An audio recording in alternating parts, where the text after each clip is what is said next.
Oh, good morning, everybody. A happy Monday to you. He's James Ham. I'm Kyle Madsen. Joe Brazil's over there as well. We're the Insiders, and Jiffy Lube sponsors this program. Thank you, everybody listening on the radio at ESPN 1320 AM. Everybody listening on the free Odyssey app, thank you. If you're listening to the podcast, the James Ham and Kyle Madsen Show, hello from the past. Hope the future's going well, and we thank you for listening. And everybody in the chatty house, youtube.com/ESPN1320, twitch.tv/ESPN1320. Good morning, hello, and we appreciate most of you.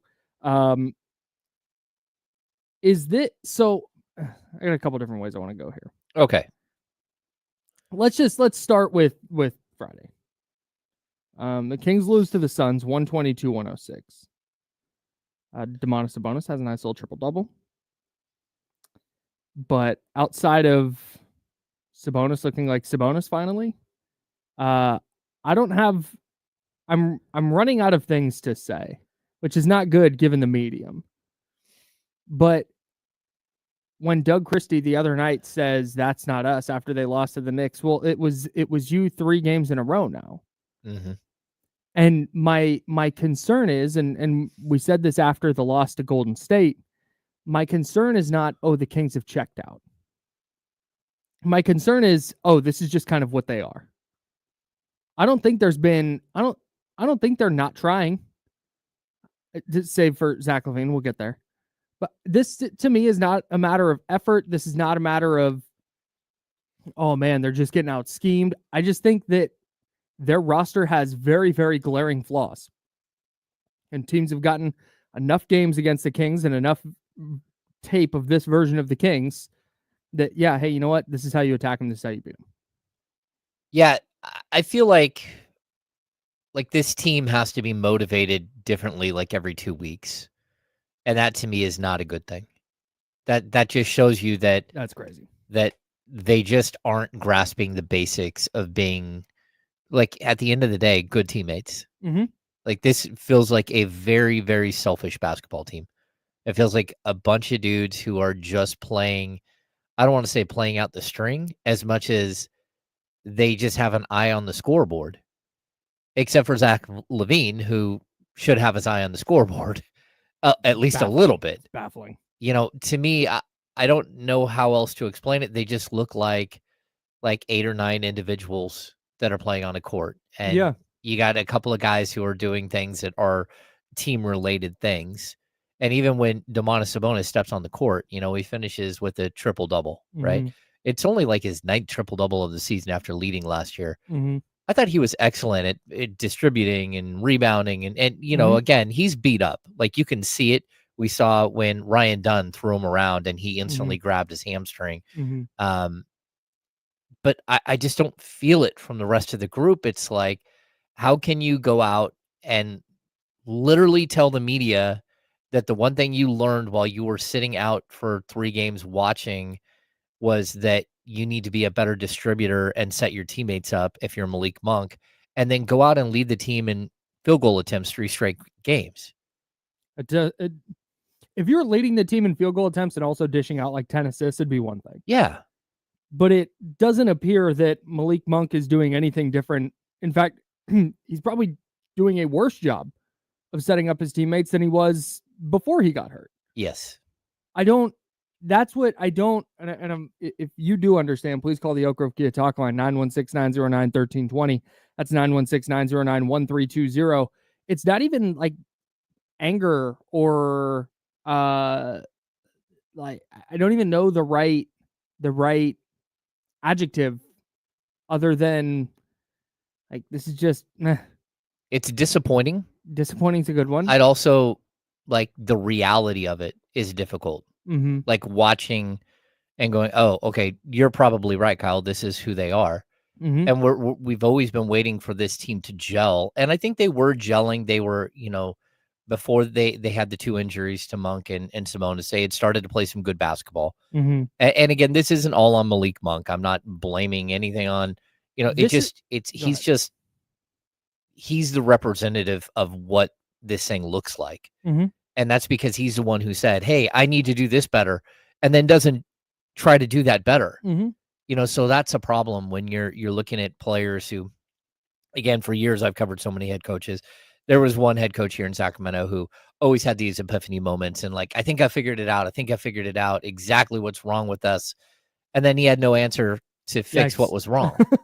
And it was like, hey, you probably shouldn't tell us about your epiphany, Right. about being able to fix, about what's wrong Mm-hmm. if you don't have the cure for Right. what's wrong. Be a problem solver, not a problem identifier. Yeah, exactly. And so we always got to this point where it's like, okay, yeah, we were at that problem like 3 weeks ago, bro. Yeah. Like Yeah. that wasn't we saw that problem a while ago. Sure. Like, where's your solution? Well, with this team specifically, it's just really tough to mix everything up at the end of the season. And if things go really well, then you cook, right? Though we saw it last year with the Dallas Mavericks. When you make Sure. a couple of additions, sometimes you just find something and you cook. But for the most part, when you decide to trade a franchise player Uh-huh.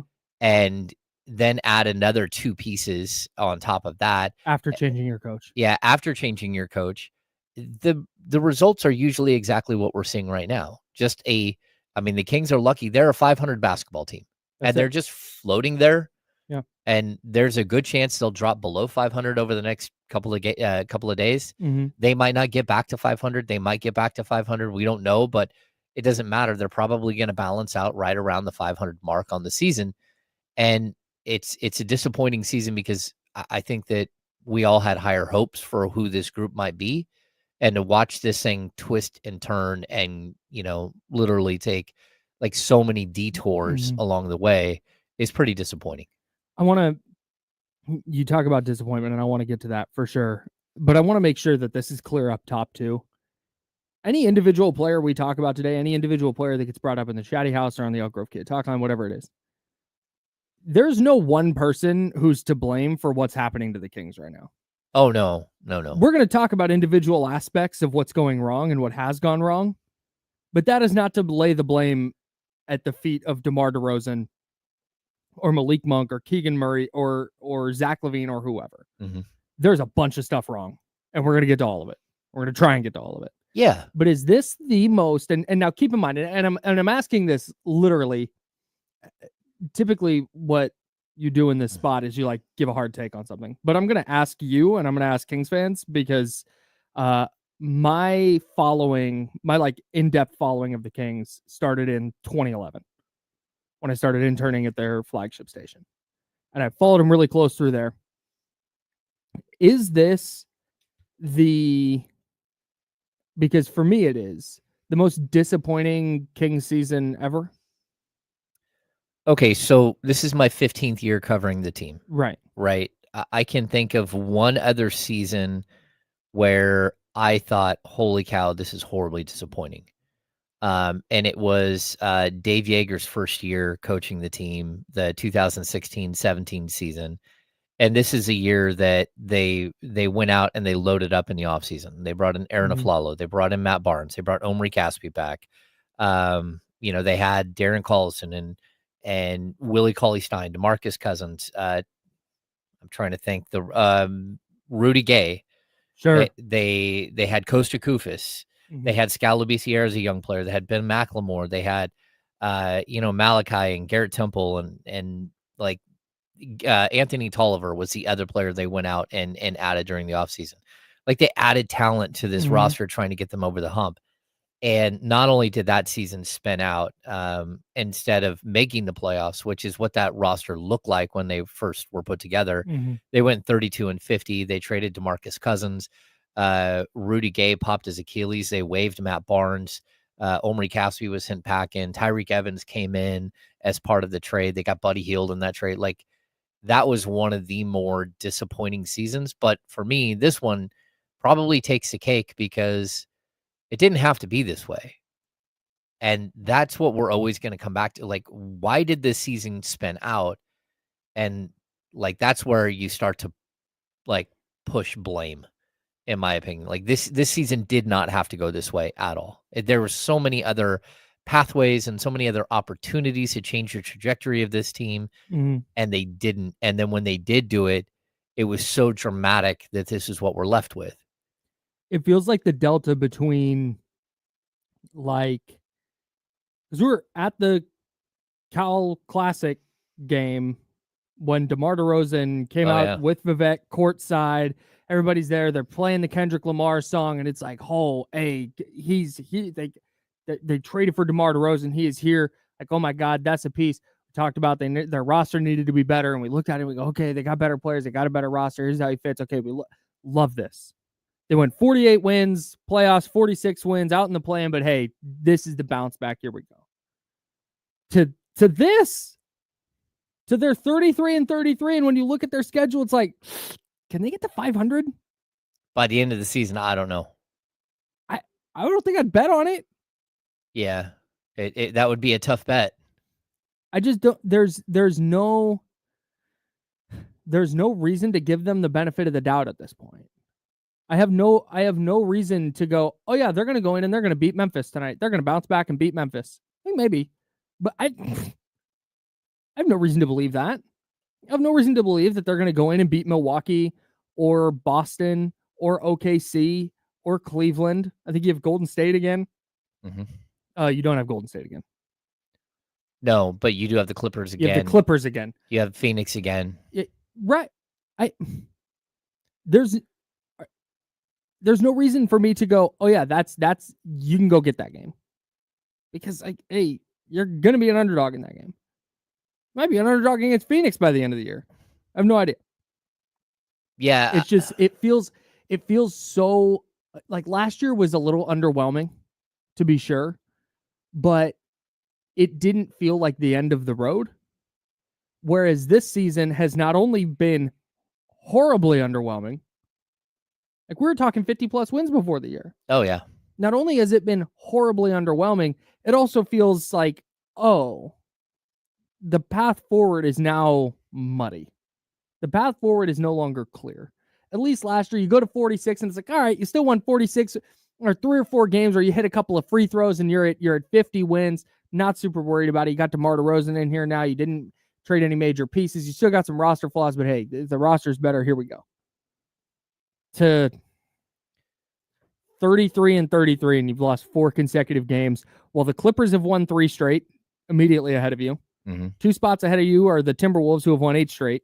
Yep. And 3 spots ahead of you are the Warriors, who have won 7 straight. You remember when we told you, Kyle, that after the All-Star game, that's when the real teams like rise and the other teams sink? Like, it's unfortunate. Yep. But, and to your point, like, I think that's why when we start looking at this thing long term and what does this thing look like in the future and all that stuff, I think that's where you start seeing alarm bells for certain things that are happening on the floor.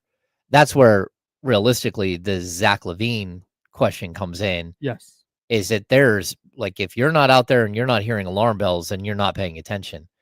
And 3 of the biggest games that you've had this season, games that were winnable, games against the New York Knicks without Jalen Brunson, games, a back-to-back against the Golden State Warriors and the Los Angeles Clippers. He just didn't shoot. He stopped playing his game. Like, again, Zach LaVine is on the court for one reason, and it's to score. He's a decent distributor, but he's not a great distributor. Nope. He's not a great defensive player. Like, he's not a great rebounder. He's on the court to score, for him to take 10 shots and then back that up with 6 shots. And then this last game was almost like he was like, shoot, everyone's going to be mad because I only have 6 shots through 3 quarters. And so he took 7 shots in the 4th quarter to score, 21 points. But the game was over, and he was non-existent throughout the rest of it. And then that's when you point some of this out, and then Bulls fans start just jumping on me in social media like, oh, welcome to the Zach LaVine experience. Yeah, that's apparently a thing. And then it was like, oh boy. That's when you're starting to get concerned about, like, well, what does this look like? In some of the biggest moments, you want your players to step up. Mm-hmm. And, we've talked about this in the past, like TNT Malik, right? Mm-hmm. Whenever TNT's in town, Malik Monk is ready to roll. That's what you're hoping that you get out of your players, the guys that rise to the occasion. And I'm just like, I'm baffled with what's happened here over the last, 3-4 games. We'll dig in more to the Zach LaVine stuff because I think it matters a lot, not only for trying to salvage anything out of this season, but for moving forward. And with that in mind, I think I'm going to rock with Zach LaVine and underdog tonight, or at least I'm going to put him in my lineup. Okay. So I've won 2 straight lineups, not to brag. I've decided I want to put together a 6-player lineup tonight on underdog. This is Underdog Daily Fantasy. Download the Underdog app. Take a look around. It's a ton of fun. If you sign up, use promo code Kyle M. I'd appreciate the hell out of it. Here's what I'm looking at tonight. Zach LaVine. Is he going to make or miss his first 3? I think he's going to make it because I don't think he's taking it unless it's like a wide open catch and shoot. Wait, you can choose his first 3? Yes. Oh my gosh. I'm going make. Okay. Because I don't know if he's going to shoot a bunch of them, but when he does put them up, he's making them right now. Yes. And I don't think you're going to see him dribble into like a forced step back contested 3. I think he's only going to take it if he's open. And if you get Zach LaVine shooting an open 3, I feel good about it. Domantas Sabonis, 22.5 points and assists. I'm going higher. I'm going higher too because he's due for a big offensive breakout game. Yeah. Even if I need 18 points. I just worry that Zach Edey is too tall. But maybe. But we'll see. DeMar DeRozan, 21.5 points. I'm going higher. Because I think that's why DeMar DeRozan is playing basketball right now. Yep. I don't think he's super interested in the standings. I don't think he's super interested in the play-in. I think DeMar DeRozan wants to score points. Okay. I'm going higher than 21.5. Malik Monk, 5.5 assists. I'm going higher. Now that's bold. Yeah.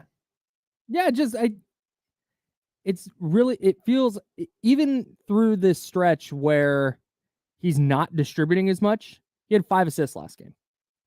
18 field goal attempts. But he had 5 assists. I think that's something, a couple days off. I think he comes back and has at least 6 assists tonight. Keon Ellis, 11.5 points, rebounds, and assists for Keon. Oh.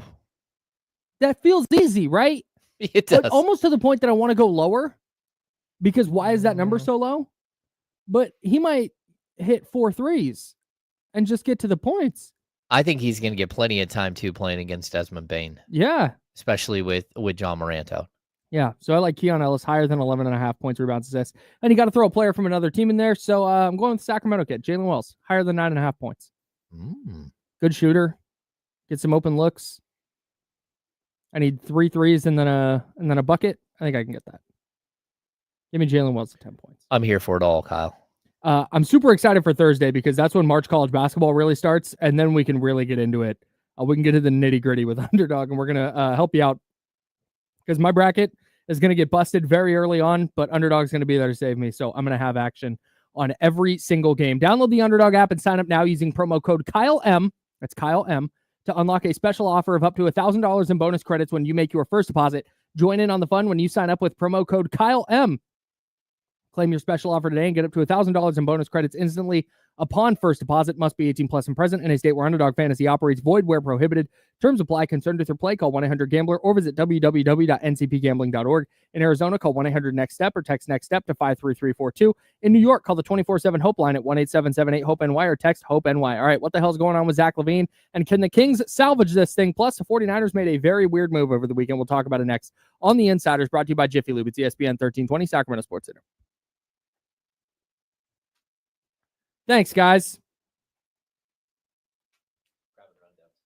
Oh, yeah, thanks. Appreciate it. Yeah.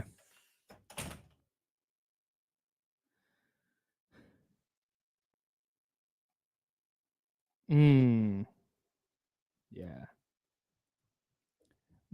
This is the difference between people who do like daily fantasy professionally and me. I won't do Jaren Jackson in my lineups because I won't put Jaren Jackson in my lineups because I don't want to have to root for Jaren Jackson. But I acknowledge that he's an effective player, so I don't want to go lower on his stuff, but I also just don't want to have to root for him.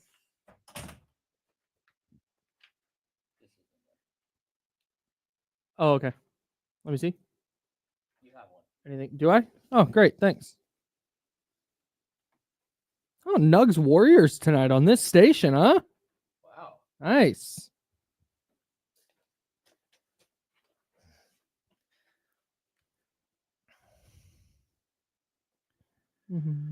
Someone says King Elise. No, if they miss the playoffs, their pick is top 12 protected. So if they miss the playoffs, they're probably going to finish 13 or 14. The only way they would get to keep that pick is if it moved up into the top 4. I mean, the dynamics might change. I haven't looked at all of the standings at this point, but yeah, it's not a great situation to be in. No, this is what I'm saying is it doesn't for me. And that's why I could never be a professional daily fantasy player.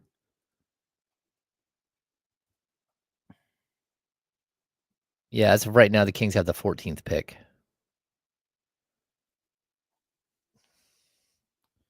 Thanks, Lizzie. I got this literally one day we were leaving Disneyland because whenever we stay at one of the hotels like across harbor. And so we walk in, and on the day we leave, we walk in and we go to World of Disney, the big Disney store in there. We just walk around downtown for a little bit. And as we were leaving, I hadn't found anything I really wanted. So I was like, it's fine. As we were leaving, they were putting these hoodies out. And so I was like, I need that.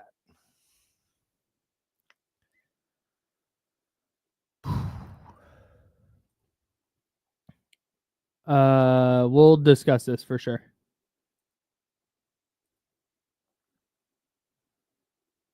Oh, buddy, we are diving deep into WWE Raw. Oh my God. Can you believe what they're doing over He turned heel. That's how really? Oldie got Oh my banned God. right there. That's why you got banned. Is that a shoot? Is that a shoot? Is that what they call it? I don't know. Ooh, Kings -2.5 tonight. Kings winning tonight. I think we're going to see the beam again, dude. It's been too long. That's a line that if the Kings are if this is the right line, that's Vegas trying to get people to bet the Grizzlies. Kings are winning tonight, everybody. Buckle up.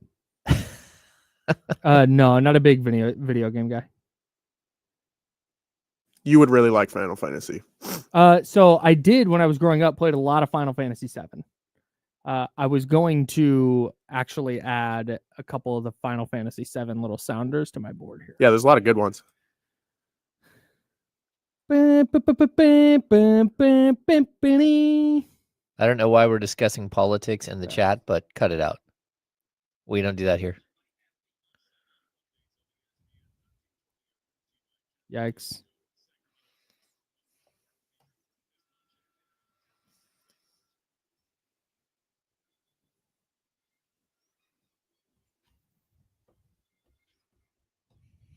Now, back to the Insiders with James Ham and Kyle Madsen, brought to you by Jiffy Lube on ESPN 1320. Well, hell yeah. Our guy Norm's on his way to Disneyland. Salute. Wouldn't that be nice? Yeah. So we're talking just real quick, just very briefly. We're talking about video games at the break. And I was saying I haven't played video games in a while. And then I said I played a lot of Final Fantasy VII growing up. And AR Holden in the chat said they have the remakes of 7. That would require me to buy a new console, though. Oh. To spend a bunch of time playing a thing that I should probably not spend my time doing. It's so tempting. I want to play the new Final Fantasy VII so bad. But that is not the correct time management and financial decision for me at this point in my life. Salute to me. I'm being smart. Anyways.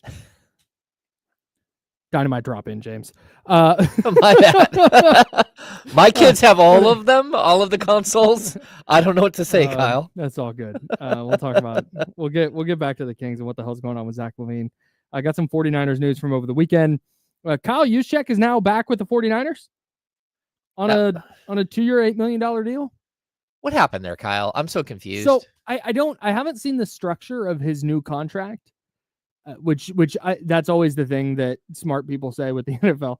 I gotta wait for the structure, and that's true. Like it's a funny thing, but it's also true because not every 2-year, $8 million deal is going to be created equal in the NFL, right? Or typically it's bigger money that matters. But I think what they're doing is they're taking all these void years that they put on all these old contracts, which is something you can do to spread the cap hits out. Yeah. It's a 4-year deal, but it's got like 2 void years on it. So the team just creates basically dead cap out of the gate. It's a signing bonus. Basically, yeah. Basically, they have to prorate the signing bonus over 4 years. So whatever's left after the 2 years, that last 2 years is typically what's left of signing bonus. Sure. So they are, I think what they did was they cut Juszczyk so they could accelerate. He has $3.5 million in dead money, I believe. They can accelerate that $3.5 million in dead money to this year. Okay. They're paying that this year. It's dead money on their cap. And then they gave him a new deal that was structured differently. I'm assuming it's a true like 2 years, $8 million. There's not going to be like a void year with dead money on it or anything like that. Because they want to, we've talked about this a lot, they want to make sure that they're not paying these big dead money numbers while also paying Brock Purdy top of market value or top 10 value with Nick Bosa and Fred Warner and all of these other guys. And potentially, if Dominic Pooney is this dominant offensive lineman that they have to keep around, all right, hey, now they have some free space to pay him out and keep him in the building. Like that's what they're hoping to do, is be able to pay a new core of players. So with Juszczyk, again, my assumption is this new deal will be structured differently than his old one, but they're just going to eat the dead money this year. Yeah. So they don't have to worry about it in future years. Yeah, it seems interesting because it couldn't have been that much in dead money. What'd you say, like 3.45? 3.5 million. Yeah, it almost feels like, was there a way to do this without waiving him and like just keep him around? But hey, look, they have a much better understanding. It just seems like they're doing some weird, like small amounts of money penny pinching. Like even the Leonard Floyd, right? Yeah. When they cut him, they saved like $1.4 million. It was like, that doesn't seem like a lot to save. Yeah, I tend to agree with you, but I'm not.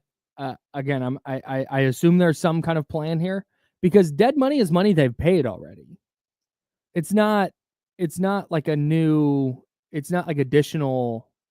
Like they're not writing a check. Yeah, that's just dead salary cap money. So I don't know exactly what they're doing here. My guess is they're just taking every little bit that they can. And what cutting a guy like Leonard Floyd does is it creates an opening that when you get a young player in the building, like they just have to play.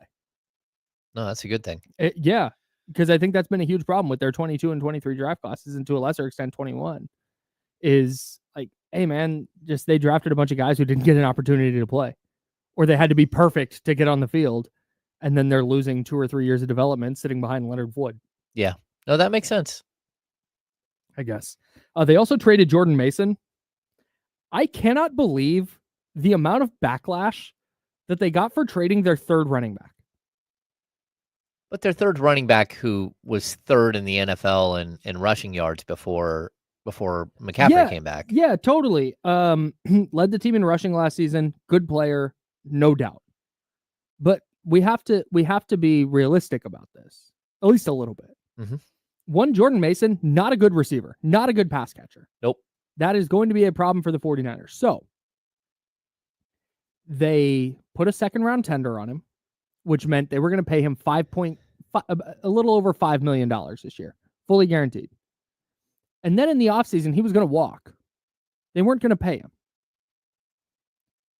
He wasn't going to play much this year, assuming, and again, you can't really assume health, but follow me. Assuming Christian McCaffrey and Isaac Guerrero are both around, he was the very firm third running back. So what they've now done is they ensured that he stayed in San Francisco with the second round tender, because what that does for restricted free agents with the second round tender is I place a second round tender on Jordan Mason. You, James, want to sign him to an offer sheet. You sign him to an offer sheet, that gets sent back to me. If I don't want to match, you owe me a second round pick. Yeah, that's crazy. Right? So no team was going to do that. But the Niners also weren't going to make him the 18th highest paid running back to be the third running back on their roster. Yeah. So they go, hey, does anybody want this guy? Is there anybody out there who will trade for him? The Vikings say, yep, you give us him and a 6th round pick. We'll give you a 5th round pick and then a 6th round pick next year, and we'll cash him out. He's going to get $7 million guaranteed. He gets a 2-year deal or two-year deal, I think it was, and he gets cashed out this year. Here we go. He backs up Aaron Jones. We're all set. Mutually beneficial. Yeah. Like the Niners got an asset for a player who theoretically wasn't going to play a lot. And we constantly get on them about their investment in the running back position. Well, you overpaid Christian McCaffrey or you overpaid for Christian McCaffrey. That was the critique when they traded for him. And then they redid his deal. Mm-hmm. And now they don't want to have to pay a third running back. They're going to do the thing that everybody has always wanted them to do, and they're just going to draft somebody instead of having another top 20 paid running back on their books. Like it just makes sense to me. And maybe I'm dramatically underrating Jordan Mason's value here. But if he was your third running back and you didn't like him as a receiver, which is valuable in your offense, it seems better to get assets for him instead of just letting him walk for free next offseason. Yeah, I get you, and I'm with you on that, right? Like you have to manage each position on the field very specifically, right? Mm-hmm. But I would also point out that McCaffrey is not just as a 49er, not just last season, he has a long history of missing games. No doubt.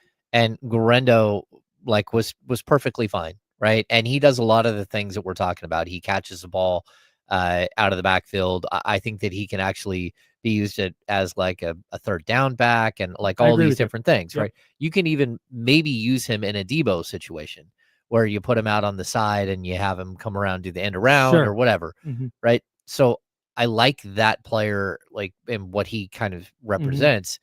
But I also, I'm slightly concerned that a 28, 29-year-old Christian McCaffrey might not hold up long term, and that Mason, like, it's an expensive insurance policy, but again, they're going to go out and they're going to find somebody else in the draft. They'll probably waste a 3rd-round pick on a guy that will bust because that's typically what they do. Sure. And they just have a much better track record of finding guys like later than that, that end up being really good, solid, one-cut runners. And so I think that they can probably fill the void, but I also think that this is one of those plays where, man, you had somebody who was good and who did well for you last year.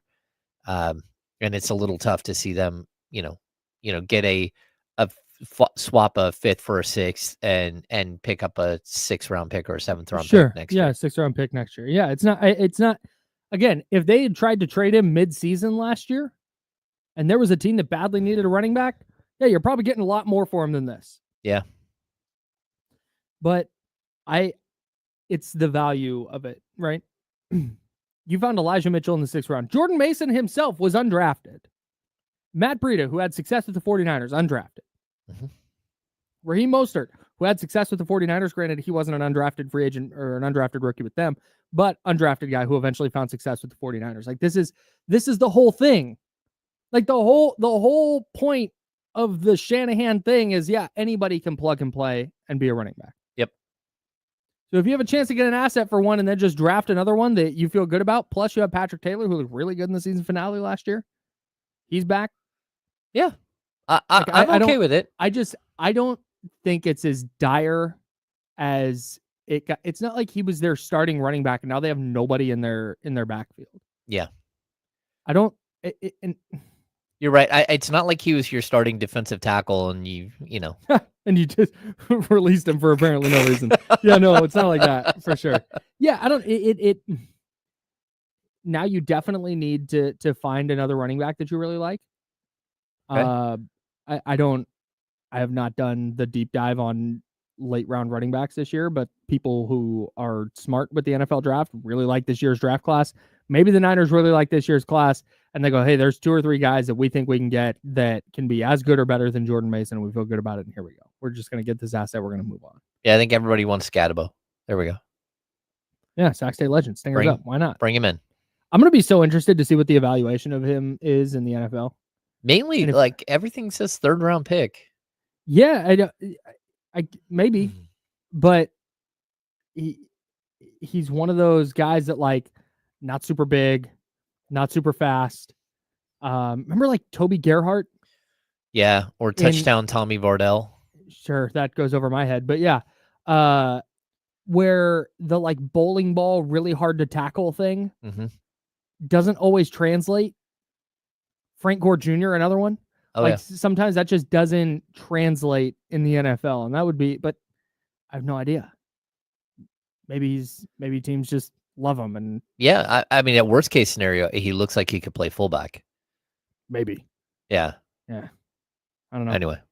I wouldn't be mad at it. Cam Scatterbo, future 49er.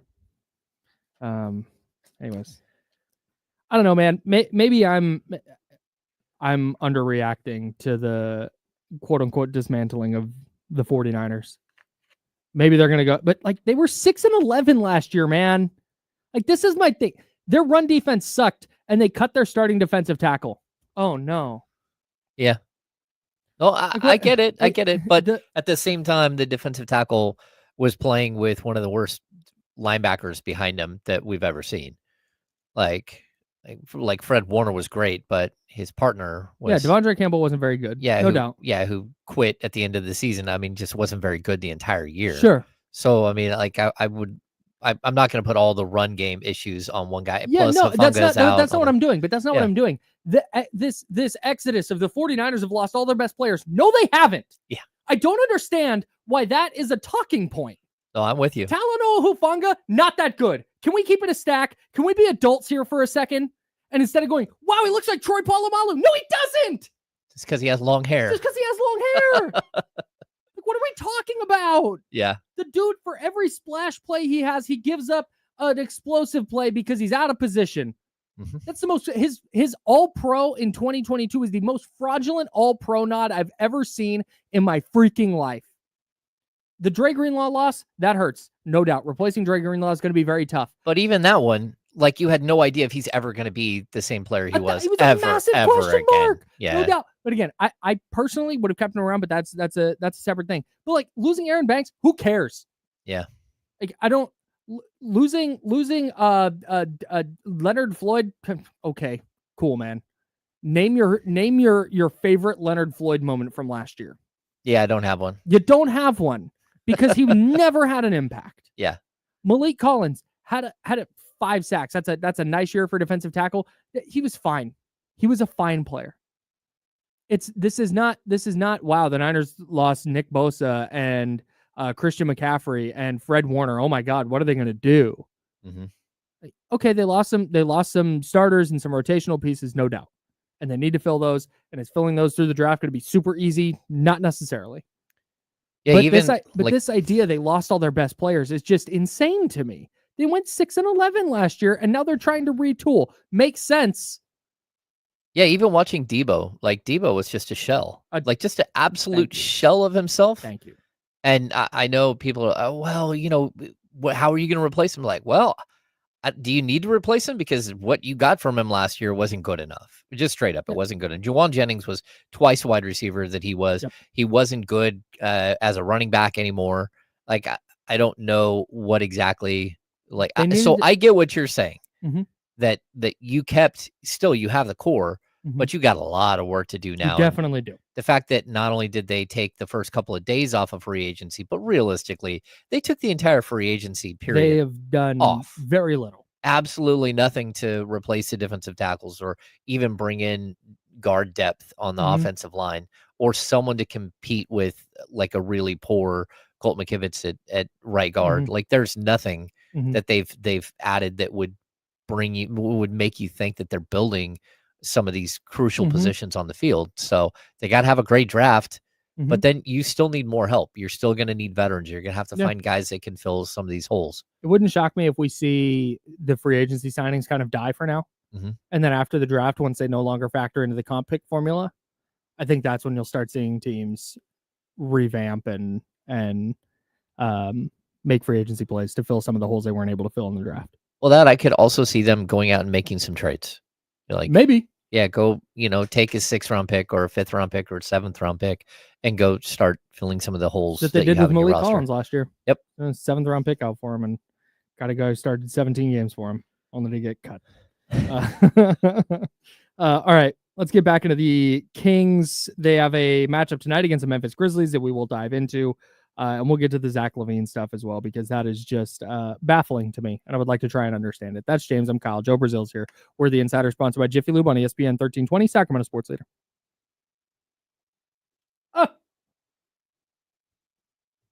This is it. This is it. This all seems dramatic because it means their Super Bowl window closed with this group of players, and they didn't have anything to show for it. Yeah. That's why this feels dramatic. Mm-hmm. Also, I think a lot of people looked at last season and thought, okay, if they were injured, would they have gone 6-11? And I think a lot of people are like, no, they're probably more like an 11-6 team. You know, if you, number one, you replaced your kicker. Number two, if you replaced your special teams coach who couldn't stop people from doing stupid things that cost you games. Like, I think that there was a potential for them to actually make some positive things, but again, the salary cap issue is always going to be like hanging over your head. Yep. All right. I gotta go get water.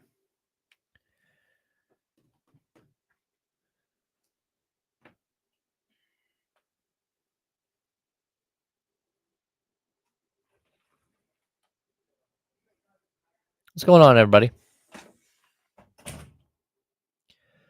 Matt Morse, with this one, are we sure this team won't fall out of the play-in? Man, look at the two teams they're competing with. In all honesty, like the Suns jumped up and bit the Kings last week, right at the end of on Friday, whatever it was. Then they went out and just got clubbed this weekend. You know, the Dallas Mavericks are there. There's actually conversation about whether or not they'll be able to field a team and whether they'll have to take like forfeit a game. So they've got, I think, 8 players right now, but Kessler Edwards has like 2 games left on his two-way. They have no way to replace him. They have no way to sign another two-way player to take that contract. Like, they're in all kinds of trouble when it comes to just their roster, and they're losing games faster than the Kings are losing games. So, like the standings, even though, again, the Kings have not played well, and I'm not saying that they are, but the overall standings right now have, like, let's see, Phoenix has lost 1 in a row, but they're 4-6 over their last 10. The Mavericks are 2-8 over their last 10 and lost 3 in a row. The Kings have lost 4 in a row, but they're still 5-5 over the last 10.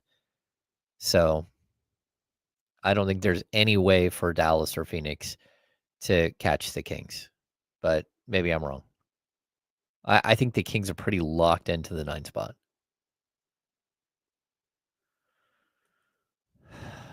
Leezy, the Kings don't have a draft pick. They'll probably have a 2nd round pick, I think, but I'm not even sure if they have a 2nd round pick in this year's draft.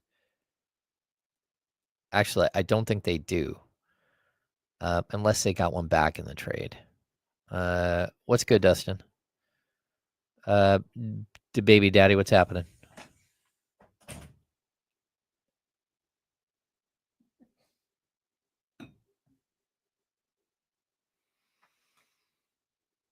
Good code word. I haven't heard a lot of rumors about Scott Perry, but I do know that Scott Perry absolutely loved him for like the 3 months he was here. That's the Journey guy, right? No, Steve Perry. Steve Perry, that's right.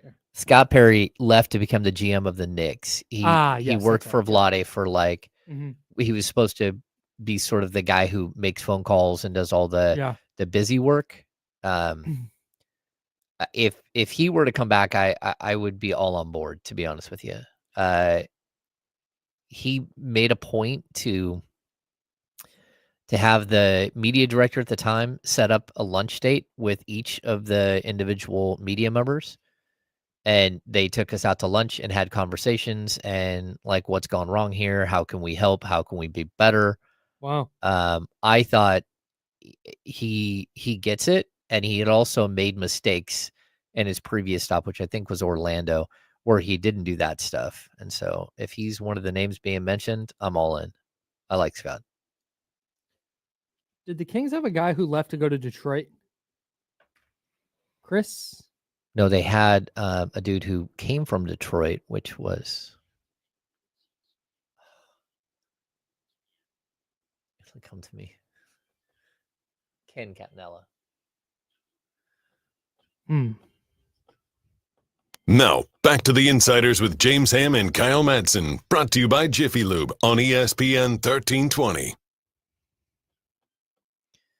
Chris Granger is the name I was thinking of. Oh, Chris Granger. He did leave it. He took over the partnerships or whatever, right? Tigers. I think he oversees both the Tigers and the Red Wings. Oh. Yeah. He was he not involved in the Caesars Okay. Not Caesars. What's their thing called? Their arena called? Oh, and is it Little Caesars? Little Caesars Arena? Whatever. Maybe. I don't know. Well, he was this is not here. important. Okay, so Chris Granger came to Sacramento as part of Teambo, the NBA's group that came in to figure out what had gone wrong with the Maloofs and how could they fix what was happening. And then when Vivek bought the team, they ended up extending to Chris Granger the president of the Kings, and he came aboard not as the basketball side, but on the business side. I see. He helped Golden One get built. He helped the transition from Arco to there and all of the early stuff. Chris Granger, absolutely brilliant. Salute. And a great dude. The other guy we were talking about on the break is Ken Catanella. Sure. Who he was a salary cap guru here with Vlade. And he was famous for the 3-year contract, but the 2-year guaranteed, third year's team option. Mm-hmm. That was like a Ken Catanella special. Very, very good salary cap guy, which kept leaving the Kings in good salary cap situation. That's dude. Good. All right. He's James Ham. I'm Kyle Madsen. Joe Brazil behind the glass. We're sponsored by Jiffy Lube. And the Kings take on the Memphis Grizzlies tonight at Golden One Center. The teams are 1-1 this season. The Grizzlies 43-25. They've won 5 of their last 6.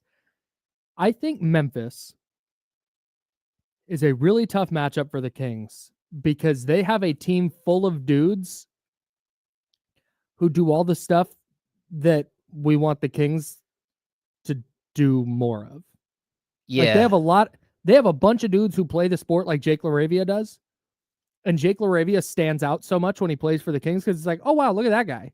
That guy running around and just getting to loose balls and chasing guys around screens and getting an extra rebound and just doing all this stuff, hitting a big 3. It feels like Memphis has a ton of those guys, and the Kings have like 2. Well, their G League team is called the Memphis Hustle. And boy, do they. And that's exactly, they have a culture of hustle. Yes. And it's something that, like, that's something you have to find. You have to create that. However, that's being created in Memphis. Mm-hmm. That's, I think, one of the core things that moving forward, if Doug Christie or someone else is a head coach, they have to look at that. How do we get to a point where our team plays the most ridiculously like hard fought 48 minutes you're ever going to see? Mm-hmm. Like, you can be up by 9 points with like a minute 5 left against the Grizzlies, and they're going to make you play out every single play. They're going to foul you. They're going to put you on the line. They're going to try to get the steal. And if they don't get the steal in the first 8 seconds, they're going to foul you. Yep. You're going to have to earn every single win against them. And it's a mindset that we haven't seen a lot of in the NBA, where it's almost like a college atmosphere where, they'll switch in a bunch of guys and, like they'll do line changes. They'll do all kinds of things to keep guys fresh. The problem that they've had there is that, they've had a lot of off the court stuff, and then they've had massive, massive amounts of injuries. Mm-hmm. And so it's kind of taken away from who they were, but that's why they were bad last year. And here they are back at number 2 in the Western Conference. Like, they're just a team that doesn't stop fighting. Yeah. And that's why I do believe Jake LaRavia stands out, because that's how he's been brought up in the league. Yep. So go get more of those guys. If they're giving away any other players, go ahead and go get them. Do a little recruiting tonight if you need to. Yeah, this is what the Spurs used to be like. You used to want to go get Spurs players after they were done with playing for the Spurs, because high basketball IQ players, they know their role. Yep. It's been ingrained with them. And the Kings have gone through a bunch of guys that came from the Spurs organization, whether it's Trey Lyles or Chimezie Metu, Garrett Temple. Like, there are a bunch of guys, and or Marco Bellinelli. They typically, they know their role, they play hard, and they give you everything they have when they're on the court. Yep. So create that atmosphere here. Yeah, that's I think what Doug Christie's trying to do. Yeah. While also trying to make the playoffs or the play-in. Not an easy thing to do in half a season under these circumstances, but alas, that's the reason going into this game, even with Ja Morant not playing. It's the reason I have concerns for the Kings. Like, it doesn't. I don't know if it matters who's playing for Memphis. I think they're just going to be a team that matches up. Maybe not matches up well, but is a difficult matchup because they're gonna win the 50-50 ball. They're gonna contest a shot that you didn't think they were gonna contest. They're gonna get to a rebound you didn't think they were gonna get to. And if Sacramento gets to that point where, and that's kind of what we talk about with kind of all the overlapping parts. Like, they don't have guys who just enough guys who, hey, your role is this. Your role is to just play 1,000 miles an hour for however long you're on the court and make an impact that way. Get an open three, shoot it. You get a driving lane, take it, but get rebounds, play hard-nosed defense. That's what they're going to do. I think it really, it's why not just Jake LaRavia, but also Keon Ellis stands out with the Kings. Yep. Keon's the other guy I was referring to. You just look at him and you're just like, oh, all right, well, that makes sense. Like, they just play a chaotic style that they look like they're out of control, but they're really not. Yeah. There's a really good article by James Herbert in CBS Sports. Oh, of course. Where he wrote about the Grizzlies offense, which is basically borrowed from a D3 school. Friend of the program, Stan Van Gundy's quoted a lot in this article. And they have taken that kind of chaos and organized it offensively. And it's why they've been so dangerous offensively this year. Like, when you watch them, they never stop moving. They never get into like a set, okay, we're just going to go 4 out, 1-on-1. That doesn't happen. It is movement. It is filling space. It is what they call a space invasion sport. Yeah. And they've just taken this hustle mentality and they've put it into their offense where now they're getting a ton of layups and a ton of threes. Yeah, that's intriguing. I'm excited to watch them play because every time it feels like every time we see them play, they're shorthanded. Yeah. And they're going to be shorthanded again tonight. Yep. But at the end of the day, this is a team that has figured it out and are right back in the top of the Western Conference standings after a down year. Yep. And a bunch of off the court chaos that made it a down year and a bunch of injuries. Starting lineups for tonight. Guessing it's the usual suspects for the Kings: Monk, Levine, DeRozan, Murray, and Sabonis. For the Grizzlies, no Ja Morant. You think Scottie Pippen Jr. starts? Scottie Pippen Jr. is questionable for tonight. I did look. Luke Kennard started last game. Okay. For them with Ja Morant out. So yeah, he's starting the backcourt. Desmond Bane. Okay, with Jalen Wells, Jaren Jackson Jr., and then Zach Edey, that huge front line for Memphis. It's interesting they go Luke Kennard. Guess why not? He's, I think, leading the NBA in 3-point percentage again. Yeah. The dude can flat out shoot.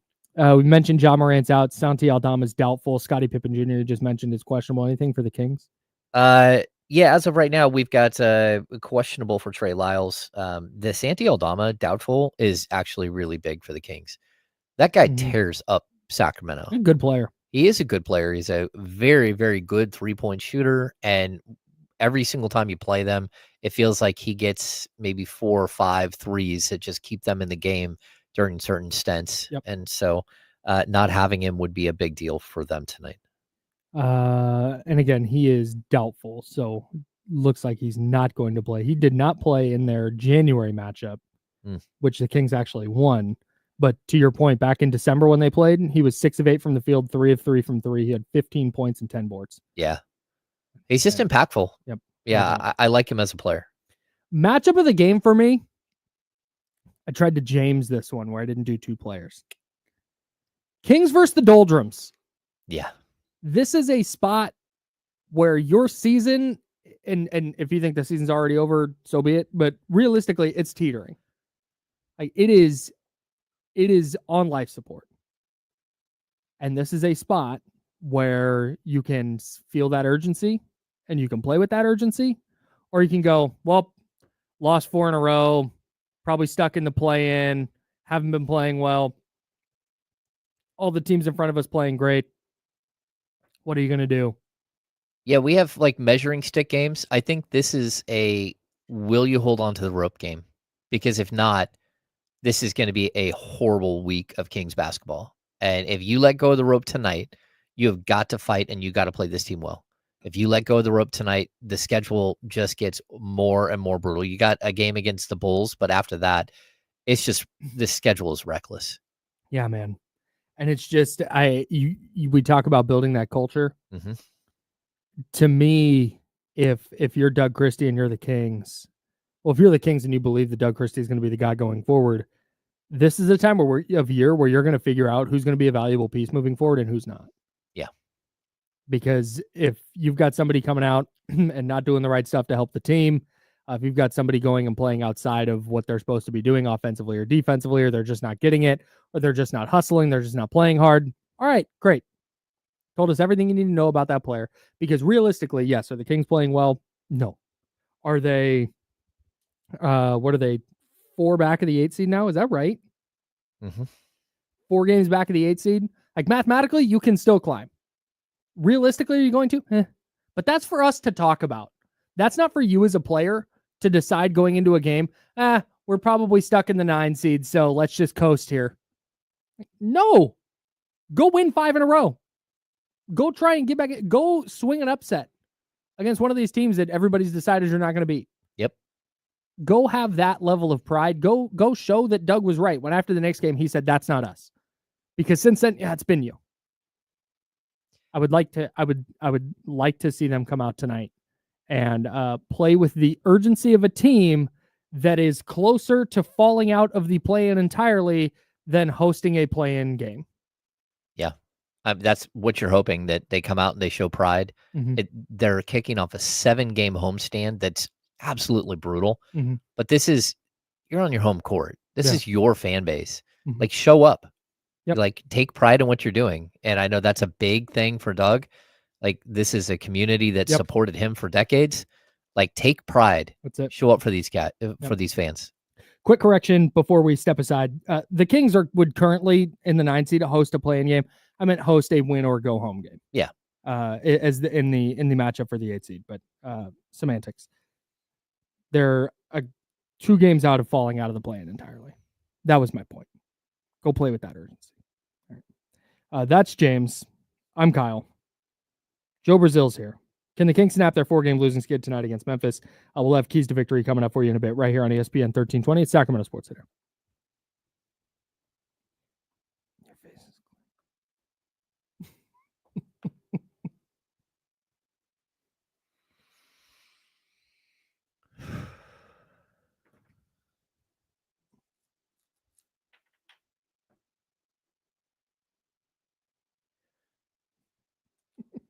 Oh, yes. You would have to segue Cop Dustin. You would have to be out of the play-in pretty much.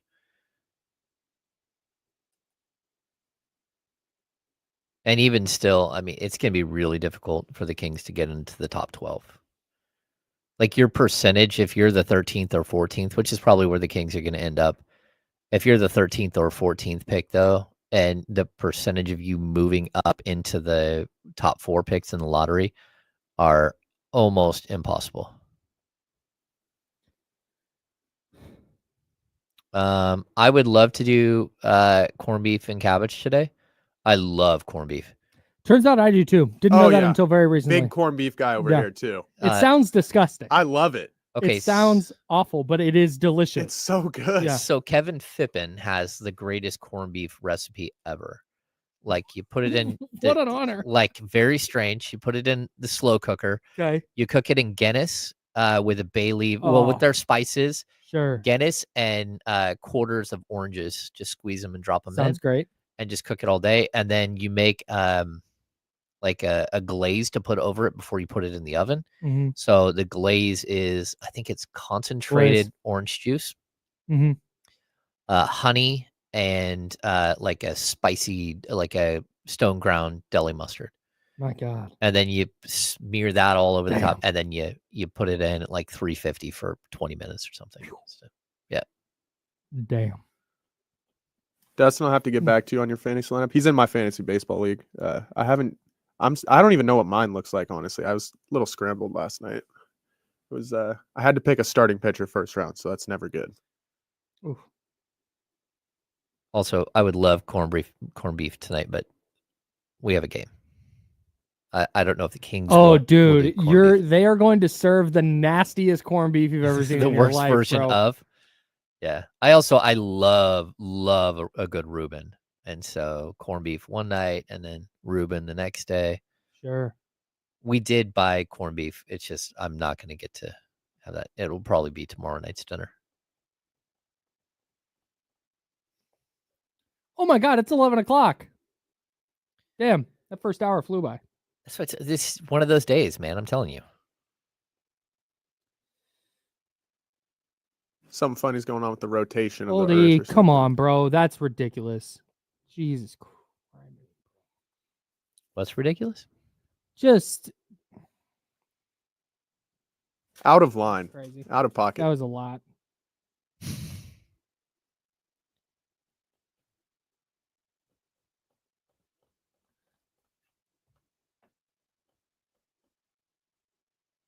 You love an Irish car bomb. Oh, I actually haven't had one. I'm assuming they have really good ones at Finnegan's. wait. You've never had an Irish car bomb? No. Oh, that's a good. Oh, way guess to- what we're doing tomorrow? Oh, Oh no, but you got No. I would do. I would do that. We could do car bombs here. Heck yeah. I have to go down to Bennett's.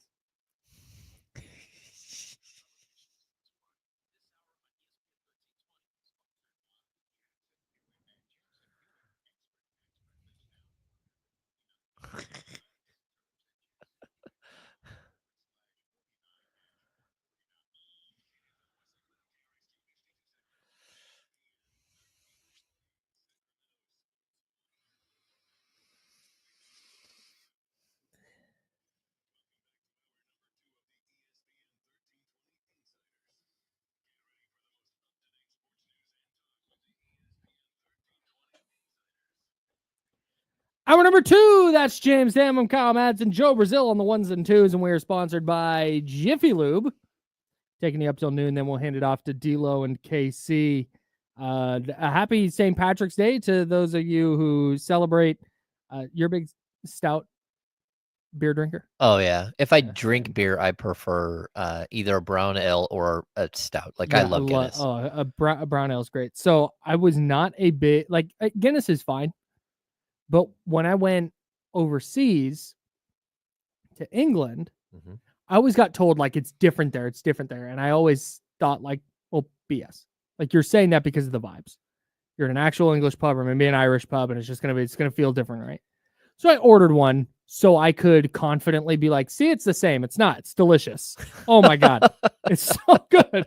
Yeah. I really enjoyed it. But yeah, I'm a big into stouts, and I love an Irish car bomb for sure. Yeah. I think we should bring in Irish car bomb stuff for tomorrow and see if we can get everybody here. I think we should run that by the big boss.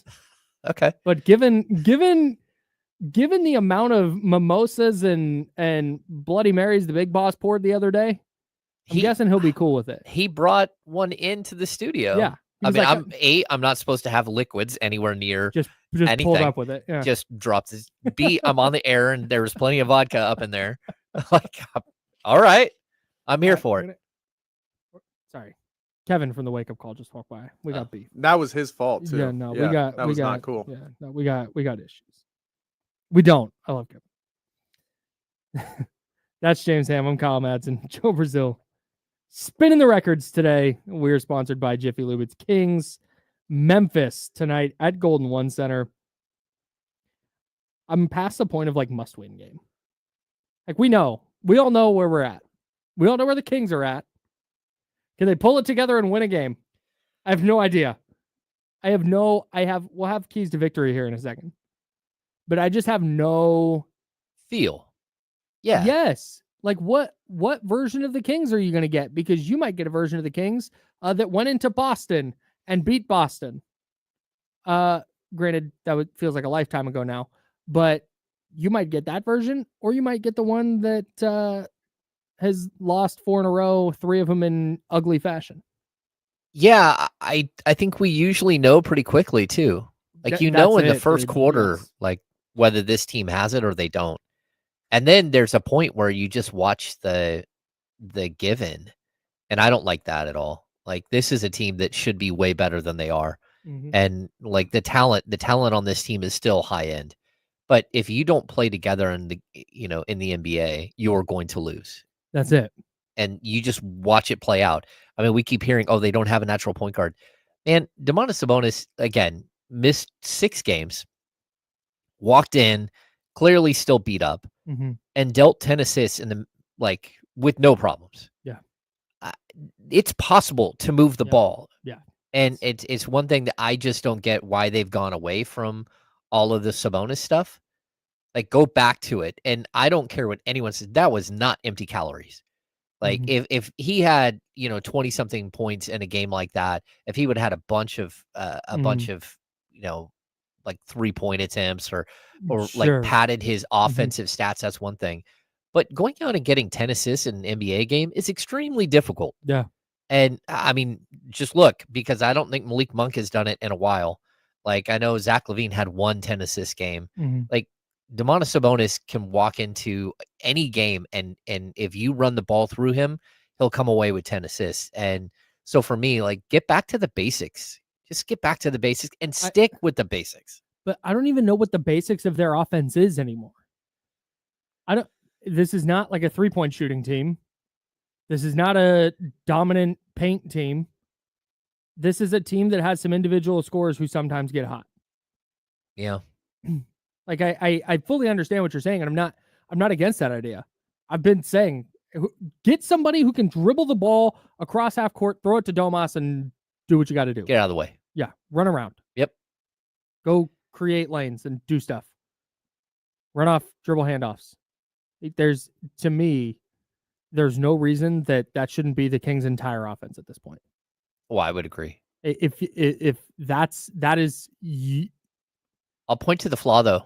You're asking them to run an offense that they ran 2 years ago, and most of those players aren't here anymore. Yeah, no doubt. And that's what. So again, totally right, Yep. right there with you.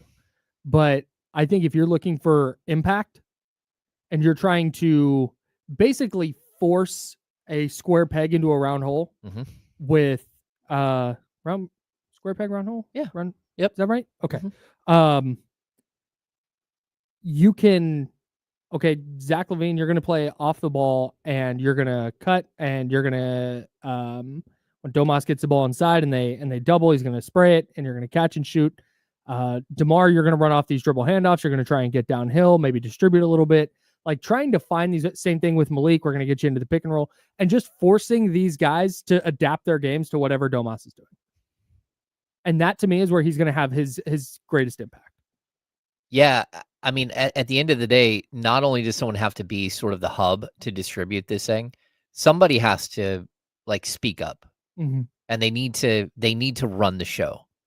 And I think that's when we're talking about like, oh, they don't have a natural point guard right now.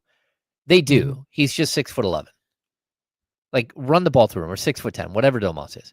Just run the ball through him the entire time. Run your entire offense. It's what Denver does. Yep. And it's what a lot of other teams in the league do. Yep. Like run the offense through one player that understands what they're doing and understands how to get everybody open.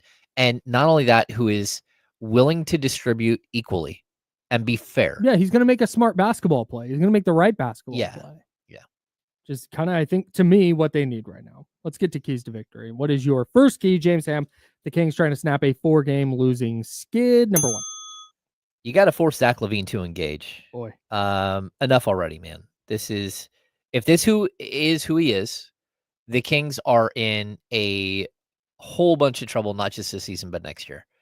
If in the biggest games of the year, when all the chips are down and you need a win in a bad way, he decides to take 6 shots, or he decides to just take six shots through the first 3 quarters of a game, that's not enough. That's not why he's here. He's here to score. And, if he's having a bad shooting night, I don't even care. Just go. Just try to score. Yep. And for me, it's really, really frustrating to watch a player just kind of like disappear into the wallpaper. That's that. And you said if he's having a rough shooting night, that's it. If you start 2 for 10, okay, great. Find different ways to impact the game. Mhm. But that's key. Find different ways to impact the game. Right now, if Zach LaVine was like, hey, you know what? I'm wrestling away the point guard thing from Malik Monk. I'm only going to shoot it, 29 times across 3 games, but I'm going to average 9 assists a night. Yep. Cool. But he's not doing that. He's just non-existent. And then he knocks down 3 3-pointers in a fourth quarter, and you're like, wait, where was that earlier? Yeah, where was that when we actually had a shot to win this game? Right. You're absolutely right. I couldn't agree more with you on this one. You got to get Zach LaVine involved. And Zach LaVine has to involve himself. Mm-hmm. Number 1 for me. Bring the dogs, man. Memphis is going to do it. You got to do it. They're going to punch you in the mouth. Mm-hmm. It is just a matter of how you respond to that. Do you fall down or do you start swinging back? And I think that's going to decide tonight whether the Kings are going to keep this game close and give themselves a chance to win, or do you fall behind by 15 in the first quarter and you're fighting uphill and you can't do it? Yeah, this is a moment. It is the true gut check moment of the season for the Kings. You've lost 4 in a row. You haven't looked good in 3 of those 4 losses, and this thing is spiraling. Yep. Can you find more? Can you dig deep and like a true gut check? Like go out there and play your hearts out. Yep, you have to. By the way, real quick on the Zach LaVine thing, I meant to mention this earlier. The 6 shots he took against the Knicks, right? 6 against the Knicks. Yeah. Or Golden State. No, it was Golden State. He was 5 for 10 against the Knicks. That's right. And 5 for 6 against Golden State. With 4 for 4 from 3. That's the first time in his career he played 30 or more minutes and taken 6 or fewer shots.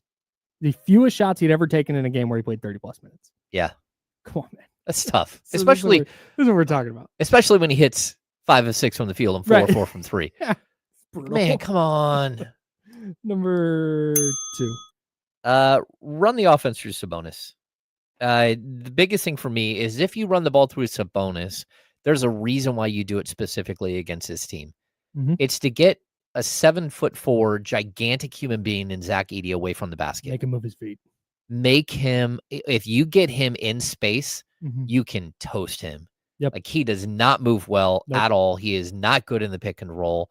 And the only thing he's good at is standing in the middle of the key and either shooting over the top of people or blocking shots and grabbing rebounds because he's taller than everybody else. Yep. You've got to draw him away from the basket, play through Sabonis almost exclusively, make Sabonis shoot 3, 4, 5 3-pointers, which he hasn't done in weeks. That's going to come down to Domas. Even with the injuries, he had stopped shooting threes. Yeah. He's got to get back to it. He's got to hit him. Yep. I don't have a ton to add to that. Okay. I'm going to talk about the other big, though, for number 2 for me. You got to keep Jaren Jackson on the perimeter. He's shooting 36.7% from 3 this year. That's a very respectable percentage, but he's sub 35% for his career. And he's one of those players that if he knocks down his first one or his first 2, he'll just start launching. And it's been a little bit better this year, but he is very effective when he starts getting downhill. He's going to draw fouls. He's just a big body. He's a good enough finisher around the rim. I think you have to do whatever you can to try and let him live on the perimeter. And if he goes, I know we keep saying this, but if he goes 7 of 9 from 3, you kind of live with it. That's where I'm at. No, I'm with you. He is a sloppy player. And if you've got to defend him, but I would push him out on the perimeter. Go ahead, shoot. It's ugly. And I just don't think it's that effective. Like when he's staying on the perimeter, but when he starts getting downhill, starts doing like the spin moves, and then they draw so many fouls, it's ridiculous. Yep. When he gets going downhill and hits that spin move, just because he's so big, there's like not a lot you can do about it except foul him. Yeah. So number 3. Number 3 for me, man, I hate putting this out there, but you got to figure out the 3-point defense. Like Luke Kennard is going to start in this game most likely. Yep. And if you let Luke Kennard loose, he's shooting 45.4% from 3. And, Desmond Bane, 38%. Jaren Jackson, 36.7. Jalen Wells, 36. Aldama's out, but, they can really shoot the ball. And if you give them that opportunity, like the Kings have every single game and during the losing streak, you're going to get smoked. Yeah. They are minus 108 from the 3-point line in their last 3 games. Oh my gosh. We were worried about 15 points a night early in the year. That's 33 points a night. Yeah, it's Little more more? like 35. Yeah. Oh my It God. might be yeah. 36. I think Yeah, that is. 35. Yeah, that's 36. It's 36. 108? Yeah. Oh my God. Yeah, that's not going to win you many ball games. Losing by an average of 35 points from beyond the arc is ridiculous. Game over. That's absurd. Number 3 for me, grind the pace, man. I know we're used to the Grizzlies being the grit and grind Grizzlies. No, these dudes move. They get out and run. They run a super fast pace offense. They are number 1 in pace in the league. They are number 1 in field goal attempts in the league. They have been held under 110 points 10 times this year. They score the basketball. So one of the ways you can combat that is slow it down. If this is one of those nights where DeMar DeRozan's going to take a few minutes and stop a run so he can get to the free throw line a couple of times, great. Thumbs up. Do whatever you can to slow him down, because if you let the Grizzlies run, they're going to score a lot of points. Kings have had a lot of problems with pace with losing streak as well. Super slow pace. So maybe that's a good thing in this game. I don't know. We'll see. All right. That's James Ham. I'm Kyle Madsen. Joe Brazil behind the glass. And guess what? Big one for the Kings tonight. Right? Yeah. Anyone? Either way, we'll have tons to get to tomorrow on the Insiders at 10 a.m. right here on ESPN 1320. That is Sacramento Sports Leader.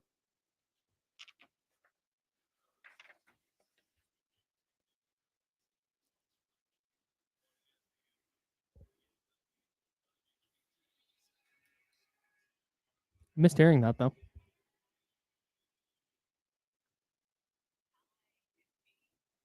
There we go. My man.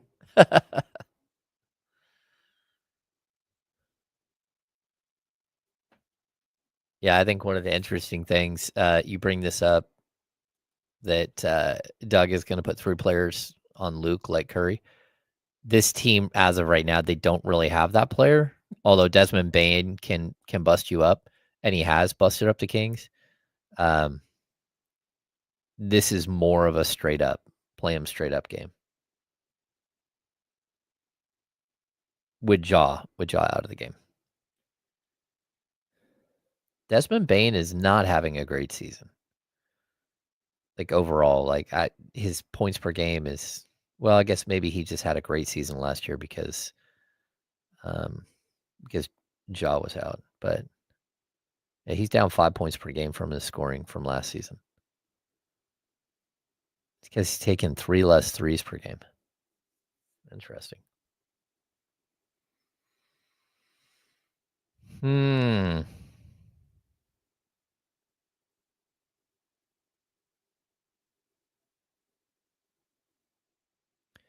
Yeah, this is the Jake LaRavia revenge game. Good call. Good call, Rustdog.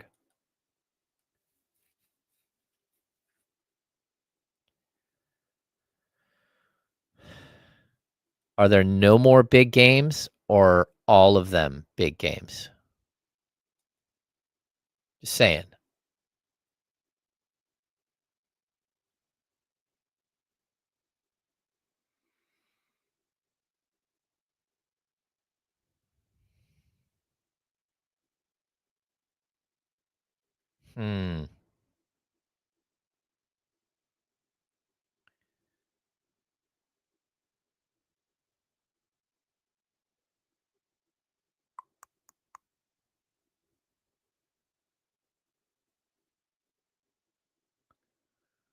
Thanks, everyone who showed up for the King's Beat podcast last night.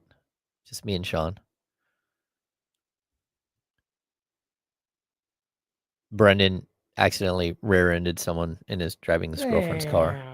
So he had him on blast. He had business to take care of. We put him on blast last night on the pod.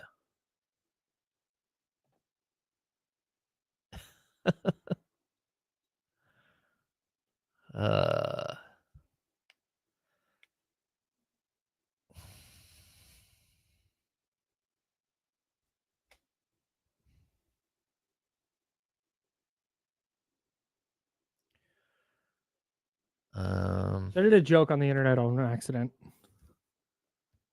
Uh-oh. Where is my fake mock draft? Where after the Niners traded Jordan Mason, I traded their entire 2025 draft and then their next 2 first-round picks to trade up to number 1 to get Ashton Genty, the running back from Boise State. That's funny. That's objectively hilarious. Yeah.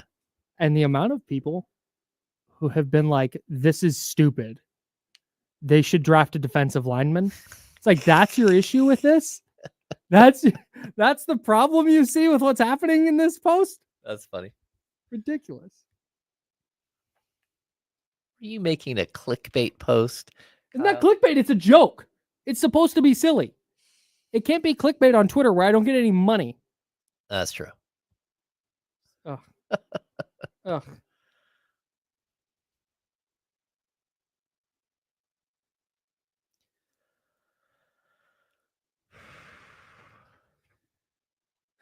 Weird that happened.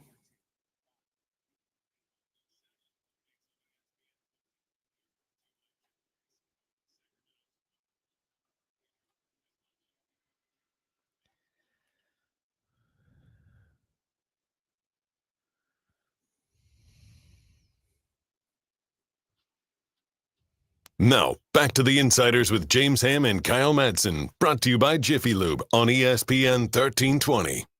All right. James over there. I'm Kyle. That's Joe. The Oak Grove Kia talk line is open, 916-909-1320, 916-909-1320. If you'd like to weigh in on whatever the hell is going on with the Sacramento Kings. The problem, I guess, and this is what we talked about at the top of the show, is like, I don't know if there's a problem. This might just be it. This might be like a feature, not a bug kind of thing. Yeah, I mean, that's what we talk about. Like, it's what we've been concerned about. Is there's a lot of overlapping parts, and they're going to run into problems that they don't have solutions for. I don't think it's more complicated than that. No, you're probably right. Like, they do have a lot of pieces. You know, we talked about this a little bit last week, but it's really tough when you have 3 guys in your starting lineup that are either league average or below defenders. And I would even say 3 that are below league average defenders. Mm-hmm. And then what do? Like, you can't hide one of those guys there's not enough players to hide them on. Mm-hmm. And that's even, we're talking about, you know, Keegan Murray and Domantas Sabonis, who I think is an exceptional post defender, but he's not a shot blocker. So you don't even have, like, if you're going to have bad defenders. It's very rare that, like, straight up post defense is going to derail an offense. There just aren't a lot of players where it's like, hey, all right, our offense is, we're going to dump it down into our big and he's going to go to work in the post. Well, yeah, but Zach Edey's 7 foot whatever. Like, maybe that happens in this game. But still, I mean, you have to have somebody who's willing to stay in front of their man. And I think Domas is, like, very underrated playing on the perimeter as well. Like, I think he does a really good job of trapping and moving his feet and not fouling in those situations.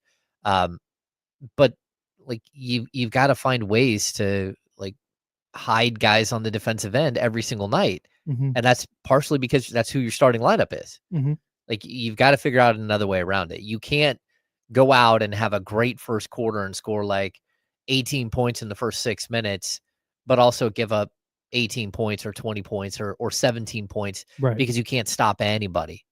Like, at some point, something has to give, and either guys have to get better defensively, or you have to make trades, which you have to wait until the offseason, or you have to pull the trigger and make really difficult roster lineup changes. And that hasn't been something that anyone is willing to do either. What might that be? I don't know, we've Kyle. Talked about before? It is. It might be. It might be something.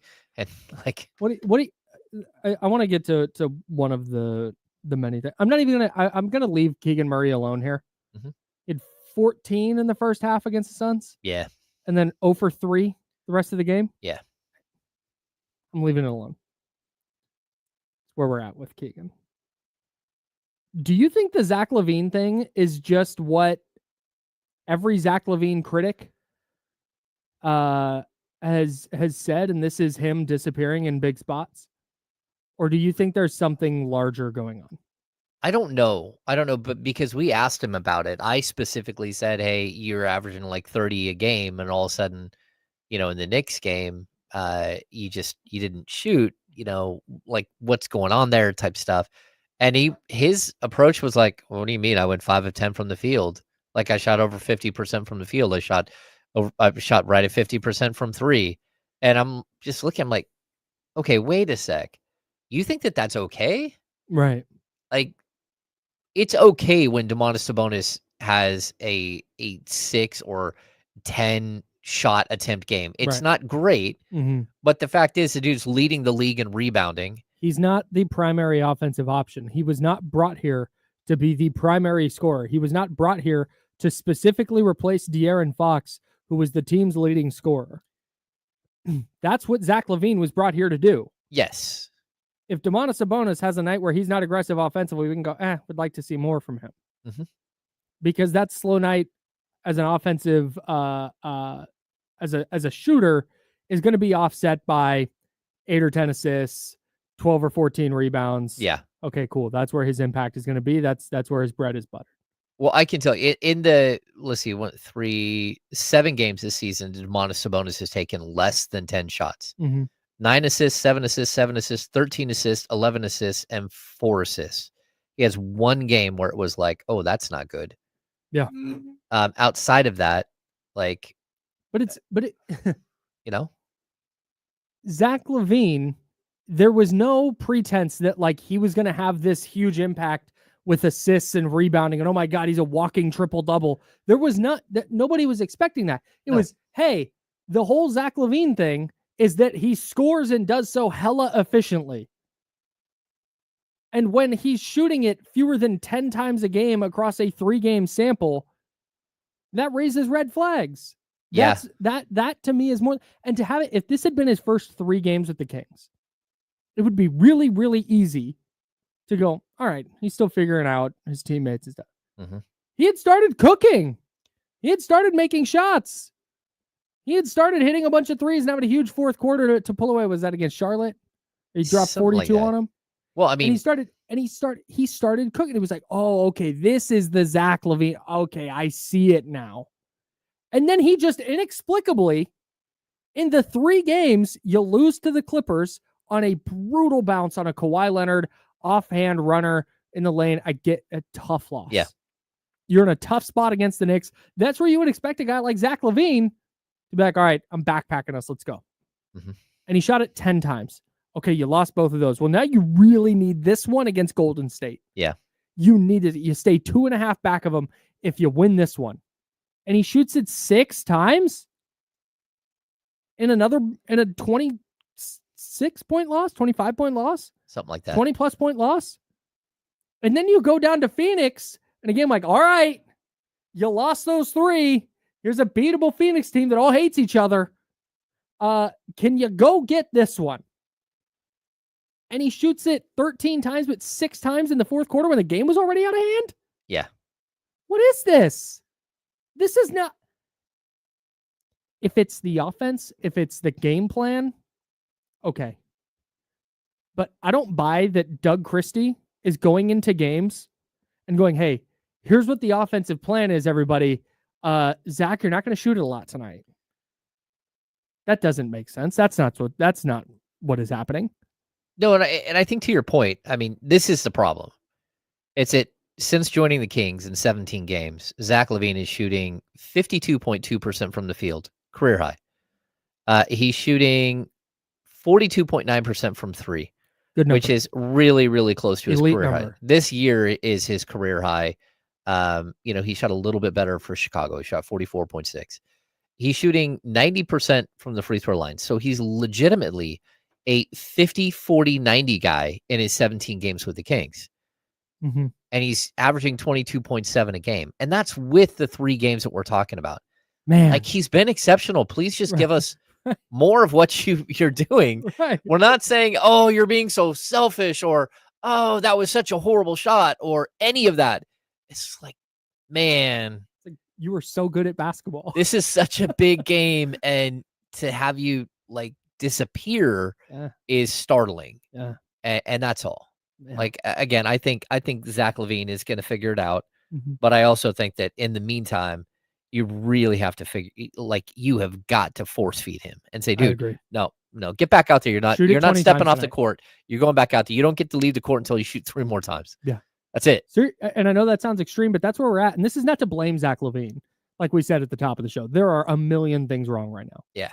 But when you start trying to prioritize those things on like, hey, what would help more? Like, hey, how about the 50, 40, 90 guy shooting the ball more than 10 times a game? Yeah. That's a good start. Very rare that you see an NBA player that just refuses to take more shots. And like we can talk about Keegan Murray, right? Keegan's just not getting the ball past him. Zach LaVine has the ball all the time. Mm-hmm. Like the shots are they have to be there. Never once in his career has Zach LaVine had problems getting shots. No.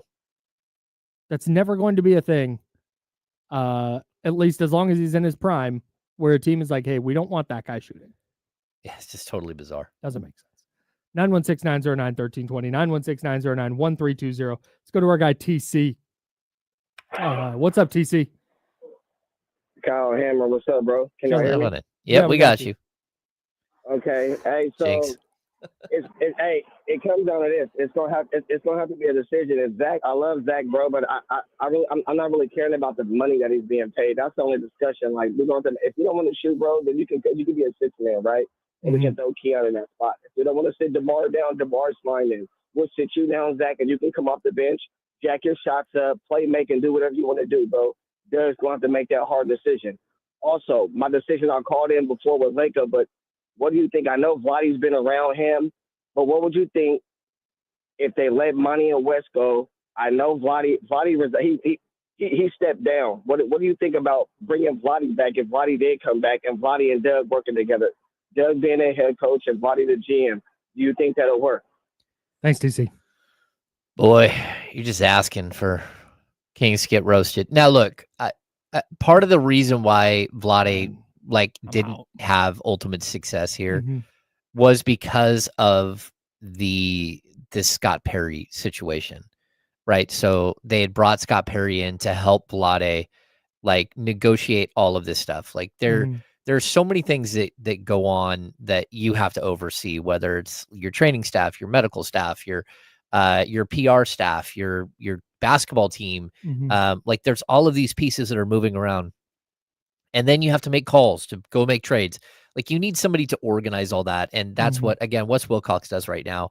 And that's what Scott Perry did for the Kings back with Vladdy. When Scott got the opportunity to go be the head man, the GM of the Knicks, it was a huge blow to the Kings. And then they brought in Brandon Williams, and that was that was a worse blow to the Kings. That was a absolute disaster. Right. You got somebody in who literally just wanted to steal all of the power, just like a vacuum, just like trying to steal all the power. And really, really. What are we talking about? Brandon Williams. Oh, okay. Sorry. Yeah. Confusing him with someone else there. Yeah. Yeah. So you had this issue that you brought in a disruptive person who couldn't get along with the coach, who had his own agenda the whole time, who wanted to take all the credit for the Marvin Bagley situation until all of a sudden he couldn't take credit for it anymore. Like there has to be I don't think bringing Vladdy back is the right decision. And I think, again, the Kings would just get lambasted for that decision.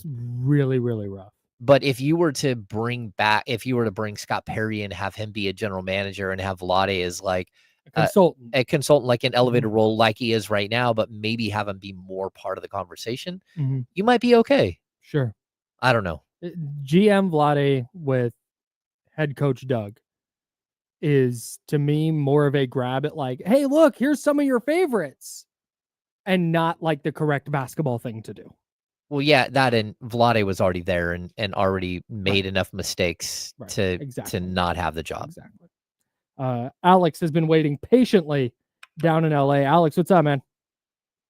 What's up, guys? This is my second time calling. Shout out again for keeping me entertained on King stuff, surrounded by Clippers and Lakers fans all the time. Pretty depressing last week, obviously.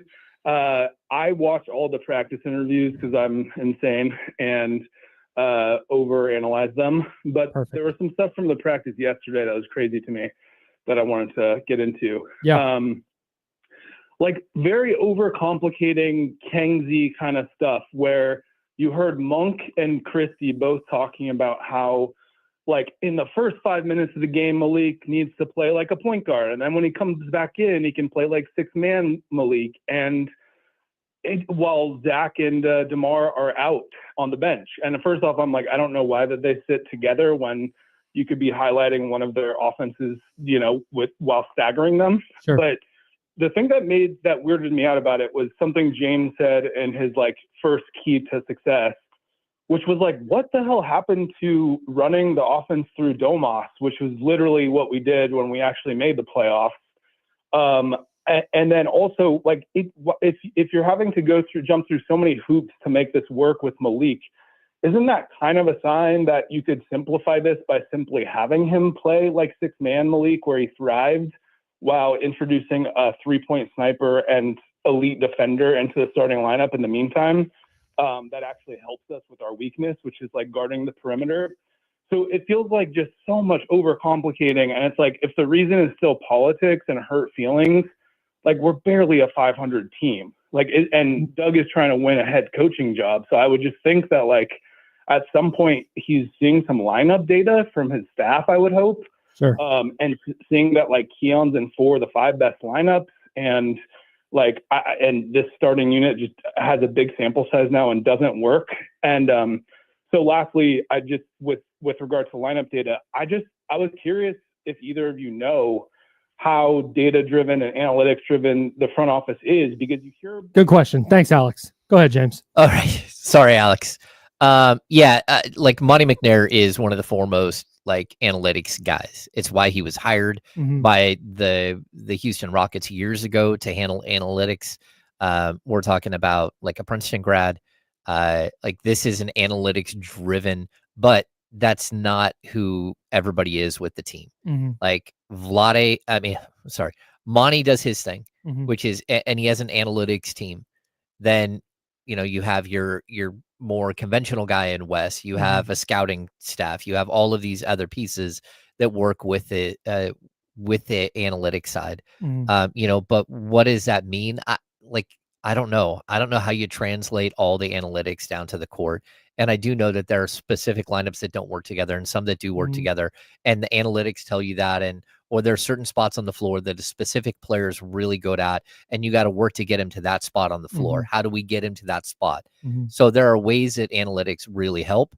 And even early in the season, crashing the offensive boards, that's something that Monty brought to the team, brought to Mike Brown, showed him the analytics and said, look, we need to crash the offensive glass. So yeah, there is analytics going on here for sure. Can we squeeze one more in here? All right, Bobby's out of here. All right, Lizzie, go ahead. Yo, Ham, Kyle, what's good, guys? Can you hear me? Yeah, we got you. What's up, Lizzie? Yo, what's up, guys? I'll keep it briefer than Alex. I just had a quick comment and a question. My comment was, I definitely agree with you guys. We need a more aggressive Zach LaVine. Although he's being efficient, we need his shot selection to go up. But hey, we just gotta keep the same energy. How many times did we beg Fox to be more aggressive as well when he was here? But my question is, if we run the offense more through Sabonis, do you fear that might slow down the offense maybe? Do you think that the pace might slow down? Is that maybe a reason Doug hasn't done it more, or just lack of ability from Sabonis? Sure. Thanks, Lizzie. Yeah, I'm going to tell you, 2 years ago when the Kings were one of the best offenses in the history of the game, their pace was like very fast. Like, Sabonis plays with pace. Yes. Like he's for a guy who averages as many assists as he does, and his assist percentage is as high as it is, his usage is super low. And that's because he moves the ball. Yeah. And so not only that, but he's more than willing to run the ball up the court. Yeah, he does that a lot. Yeah. He's actually way faster bringing the ball up than anyone else. Yeah, because he understands the value. I know that there are people who will push back on his value and a center with short arms and all this other stuff. I get it. But I think part of the issue is he's in ripping down the rebound, bringing it across the timeline, and then just nobody's catching up with what he's looking to do. Yeah. Domas is like, hey, we can get on the break. We can get a 3-on-3. I feel good about our chances to score here. And nope, nobody's with him. It's 2-on-3. Now you got to wait. Now you got to set up your offense. I think that's a little bit of the problem too. I agree. All right, we got the handoff. One of D-Laura KC will be in with us next on The Insider, sponsored by Jiffy Lube. It's ESPN 1320, Sacramento Sports Center.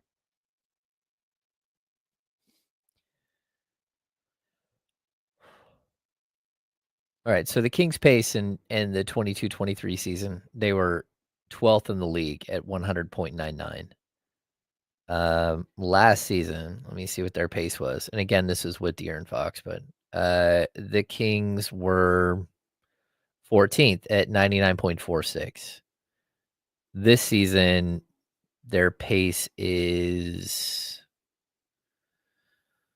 17th at 99.45. But during their losing streak, the pace is the worst in the league. Second worst in the league at 95.51. Like they're just not moving the ball. Like the offensive rating, defensive rating, the last 4 games is shockingly bad. They're a 107.3 offensive rating and a 127.5 defensive rating. Their net rating over the last 4 games is negative 20.2. Oh my God. Yeah, just brutal.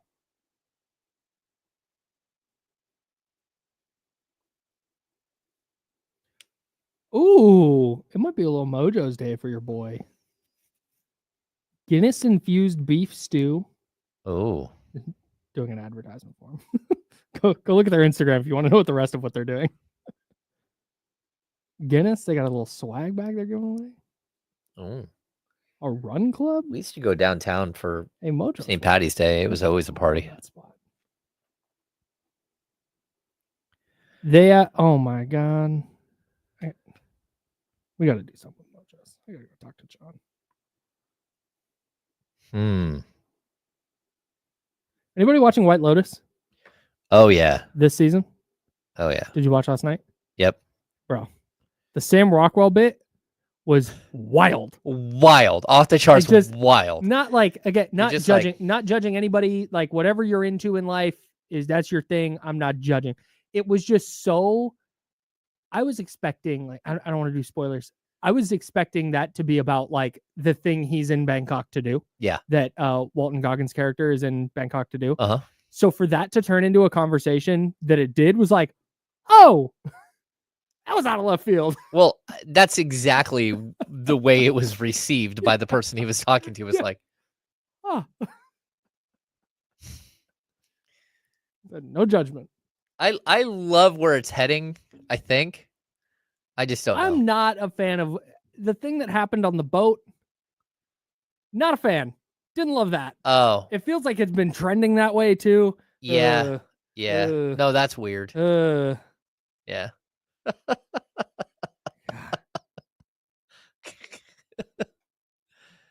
Oh, that's so funny. Oh, that's incredible.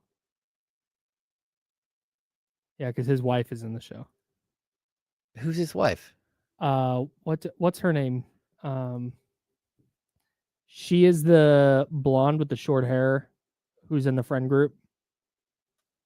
Oh. Leslie Bibb. Oh, yeah. I did not know that was his wife. Yeah.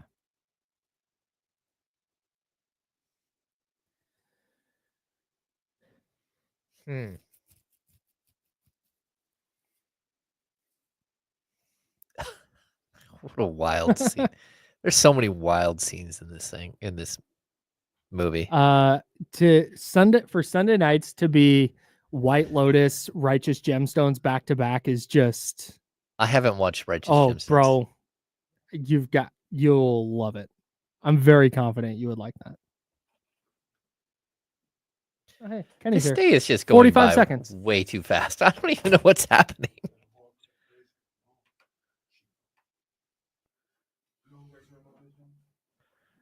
I have. Hey, I've heard just the name, FYI, but not really. I want to let everybody know that we may not get to basketball at all in this handoff because I have a very important question for you. Oh no. Are you back with your jewelry having jewelry? Yeah, jewelry's got jewelry. That's crazy. You're the Hannibal Buress bit about young Jeezy saying how stupid, dumb big. My room's got rooms. And he goes, nah, Jeezy, those are closets.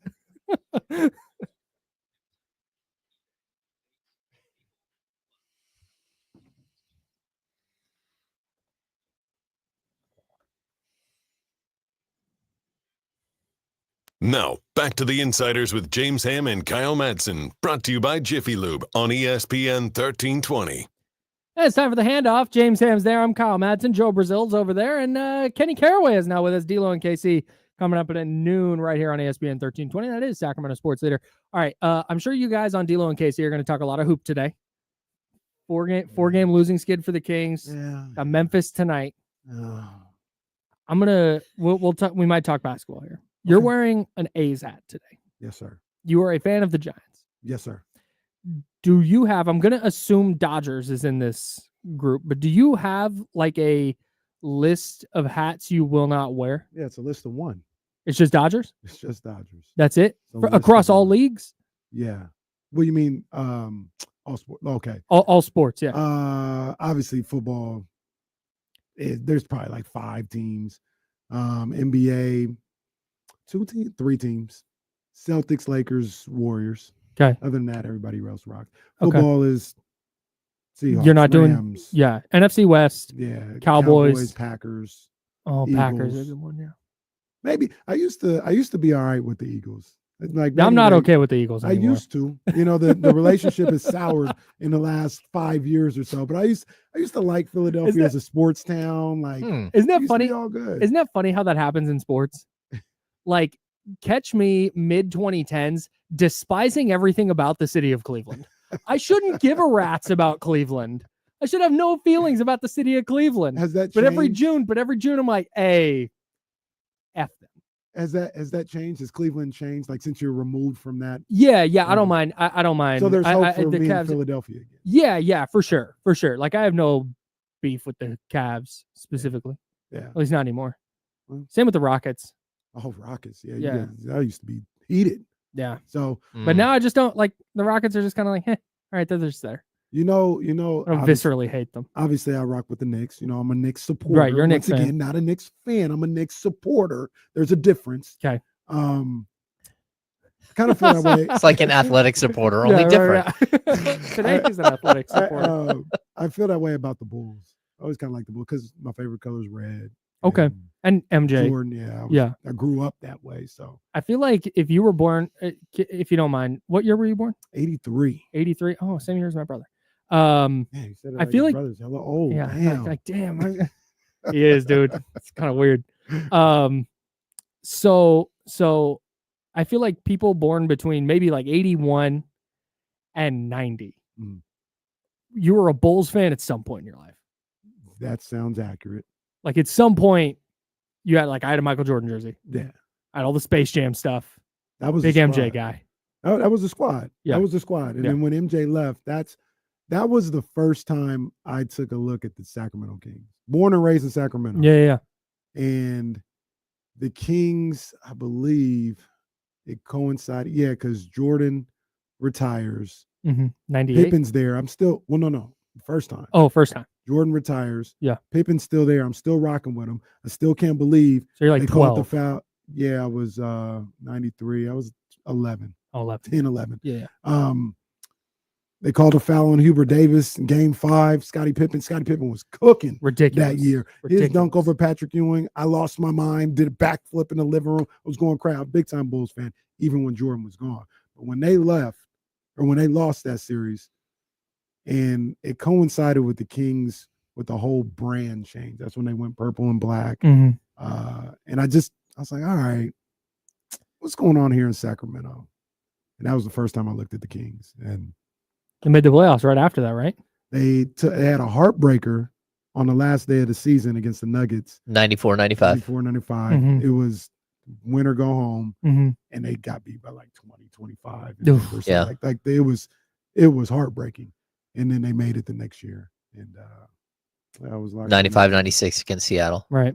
Yeah. So that's where it was. In the early 2000s, this is where the Philly stuff comes into play. I was a Sixers fan. I really like the Sixers. Like the way I Allen support the Iverson. Knicks. Yeah. Yeah. I supported the Sixers that way. because AI was my guy. But Why do you? And I'm sorry, James. James Ham is also here. I don't mean to box you out of this conversation. I'm just fascinated by this with Kenny. Oh yeah. So if you don't mind, I'm going to ask more questions. No, it's fine. Unless you want to talk about Zach LaVine not shooting the basketball. No. Okay, we great. already covered that. so baffling. It's the weirdest thing. No. So where does the Knicks thing come from? Do you just rock with the aura, or is it Jalen Brunson? Is it like what's the? Oddly enough, Bulls fan. I hated the Knicks. Right. in That's 92, kind of what I 93. figured. And yeah, it's time when I moved away from being a Bulls fan. I love New York. Like I love New York City. Mm-hmm. It's a good Love city. New York City. It's a good city. And the Knicks are the basketball team, and I like them. And then I kind of liked them before, but I was a big Melo fan. So when Melo went to the Knicks, that's when I was really like, oh, and I like Stephon Marbury too. Sure. When he was in with the Knicks, I was like, okay, like I want to see them do well. Like I'm not Kings Knicks play each other. I'm always going for the Kings. Of course. Like I want to see the Knicks do well. Yeah, that makes sense. Yeah, and right. It helps that the Knicks haven't been very good too. That makes it easier to just kind of jump on and. Very true. Yeah, if they were winning a title every other year, it'd be too many moments. Yeah. Still never been to the Garden, man. I got to get to the Garden. Yeah, you do. It's pretty cool. Yeah, like before the Kings moved here, like everyone around here was either a Celtics fan or Lakers fan because that's what was on TV. They were the two NBA teams at the time. Yeah, that was it. They were on TV all the time, Right. and so you chose which team you followed. So I grew up absolutely loving Magic Johnson and watching the Lakers play. Hey, go ahead, play it. Okay, Lake Show. Just saying. Yeah. I think I've like I think he's got how'd you know audio I was? saying How'd you know? okay, Doesn't he Lake have Show. audio? Doesn't James have audio? Yeah, saying I that? just switched over to Damien's profile. There we go. Well, there it is. Yeah, but you grew up, and then when the Kings moved here, it was like, oh well, we have a local team. I'll just be a fan there. Right. Yeah, that's what happened. It just took a little Okay, longer for me Lake to Show. get to that. Well, okay. There we I go. don't have my headphones, but I still hear it. It took a little longer for me to get to that point. Mike had to leave the first time for me to get to that point. Yeah. Yeah, man. As far as like the A's and everything else like that, I got this hat. This is the first A's hat I got. It's a good one. It was the year of the pandemic. 2020. So my son, Little League team was the A's. That was the first time I got an A's hat. All right. And it wasn't a big deal for me because I've always said that the A's hatred of the Giants is stronger than the Giants fans' hatred to the A's. Like we're not tripping. Like, Sure. It's all good. The only time it like becomes something is when the A's fans talk crazy to the Giants fans. Sure. But it's not. It's definite. There's a definite, like, it feels like Kings and Warriors. Mhm. Like the Giants had this success and they had it first. Mhm. So that's just, Yeah. they're And, just, and because of that, and they were here first. I understand the A's fans, Sure. Vitriol towards Giants, Yeah. but it's not. I will, for example, I won't wear a Giants hat. Yeah. wears that, Oh won't no, wear a I Giants wouldn't hat. wear it. And But that I'll wear like my split Willie, hat. but I'll wear, no. oh my God, the split hat. The Jim Cozumore split hat. I'm gonna have to slap you, Jim. But I'll wear like my Willie Mays stuff. Yeah. Like I'll wear like the historic type of stuff. Yeah. But yeah, Giants and AL West are the baseball hats I won't touch. Understandable. Well, that I would never touch a Dodgers hat because I'm old enough to Right, you were remember around in '88. Kurt Gibson starting a Yeah. lawnmower as he's rounding second Yeah. base. We Yeah. needed y'all to handle business that year, and y'all didn't do it. And then you wanted to step up and beat us the next year. Oh yeah, All right, well, man. like demolish you the next Man, year. Come on, man. Yeah. Jeez. But yeah, so yeah, I actually got to get a new A's hat because I pulled this one out the closet today, and it's just time for a new hat, new cleaner hat. All right. Same. If you style, ever it's just a new hat. want to go hat shopping together, you let me know. We did. I know. We can go Yeah. again. And you're a bad influence. I 'cause know. got That's two what I'm hats. saying. That's what I'm saying. You make anything of Zach LaVine not shooting the basketball? Just bizarre, and the funny thing, I know we ain't got a whole lot of time, but the funny thing about like James talking about Bulls fans getting in his mentions about Zach LaVine is my understanding is that wasn't the Zach LaVine that was the problem. Like the Zach LaVine that was the problem was the guy who would just chuck up shots all the time and not do anything. Huh. And this year, we talk about all the time, he had this epiphany and while he was out. And now he's just this super efficient guy. That adds to why his shooting percentage is so high because he just doesn't take bad shots. Mm-hmm. But he's gone too far on that end. in cases like that. He's Like, taking no shots. yeah, like, all right, I need you to get back to chucking it up a little bit. And I can understand what's going on this past week with Zach LaVine. It's baffling. It feels like it's more than just him going, oh, I need to fill a different role, because he's not filling any role. Right. He's just hanging out. He's not aware of what the game needs. Yeah. And Very odd. It's just bizarre. Like, how are you out there and you don't understand what the team needs? Even in that game, I mean, you had DeMar DeRozan like do some good work on the offensive end. He finished with 0 rebounds and 1 assist, and his 1 assist came super late in the game. Well, one of the things, and we'll talk about it a little bit more, but like with Monk and DeRozan shooting the ball all the time, you got 3 guys that don't even shoot. Somebody got to shoot the ball. Sabonis routinely takes 5-6 shots a game. Keegan, we're begging him to be aggressive. He's gone back and forth. And Zach LaVine's not shooting. Somebody got to shoot the ball. Like, these guys are touching the basketball on possessions. It's not like Monk and DeRozan just aren't passing. They're moving the ball. These guys ain't shooting. They're like, all right, somebody got to shoot. Yeah. So that's part of the problem as well. More of that coming up on D-Lo and KC. They'll take you up to 4 o'clock. For James Ham and Joe Brazil, I'm Kyle Madsen. We're the Insiders, sponsored by Jiffy Lube here on ESPN 1320, Sacramento Sports Leader. Until tomorrow at 10 a.m., drink water. Be nice, people. Blue.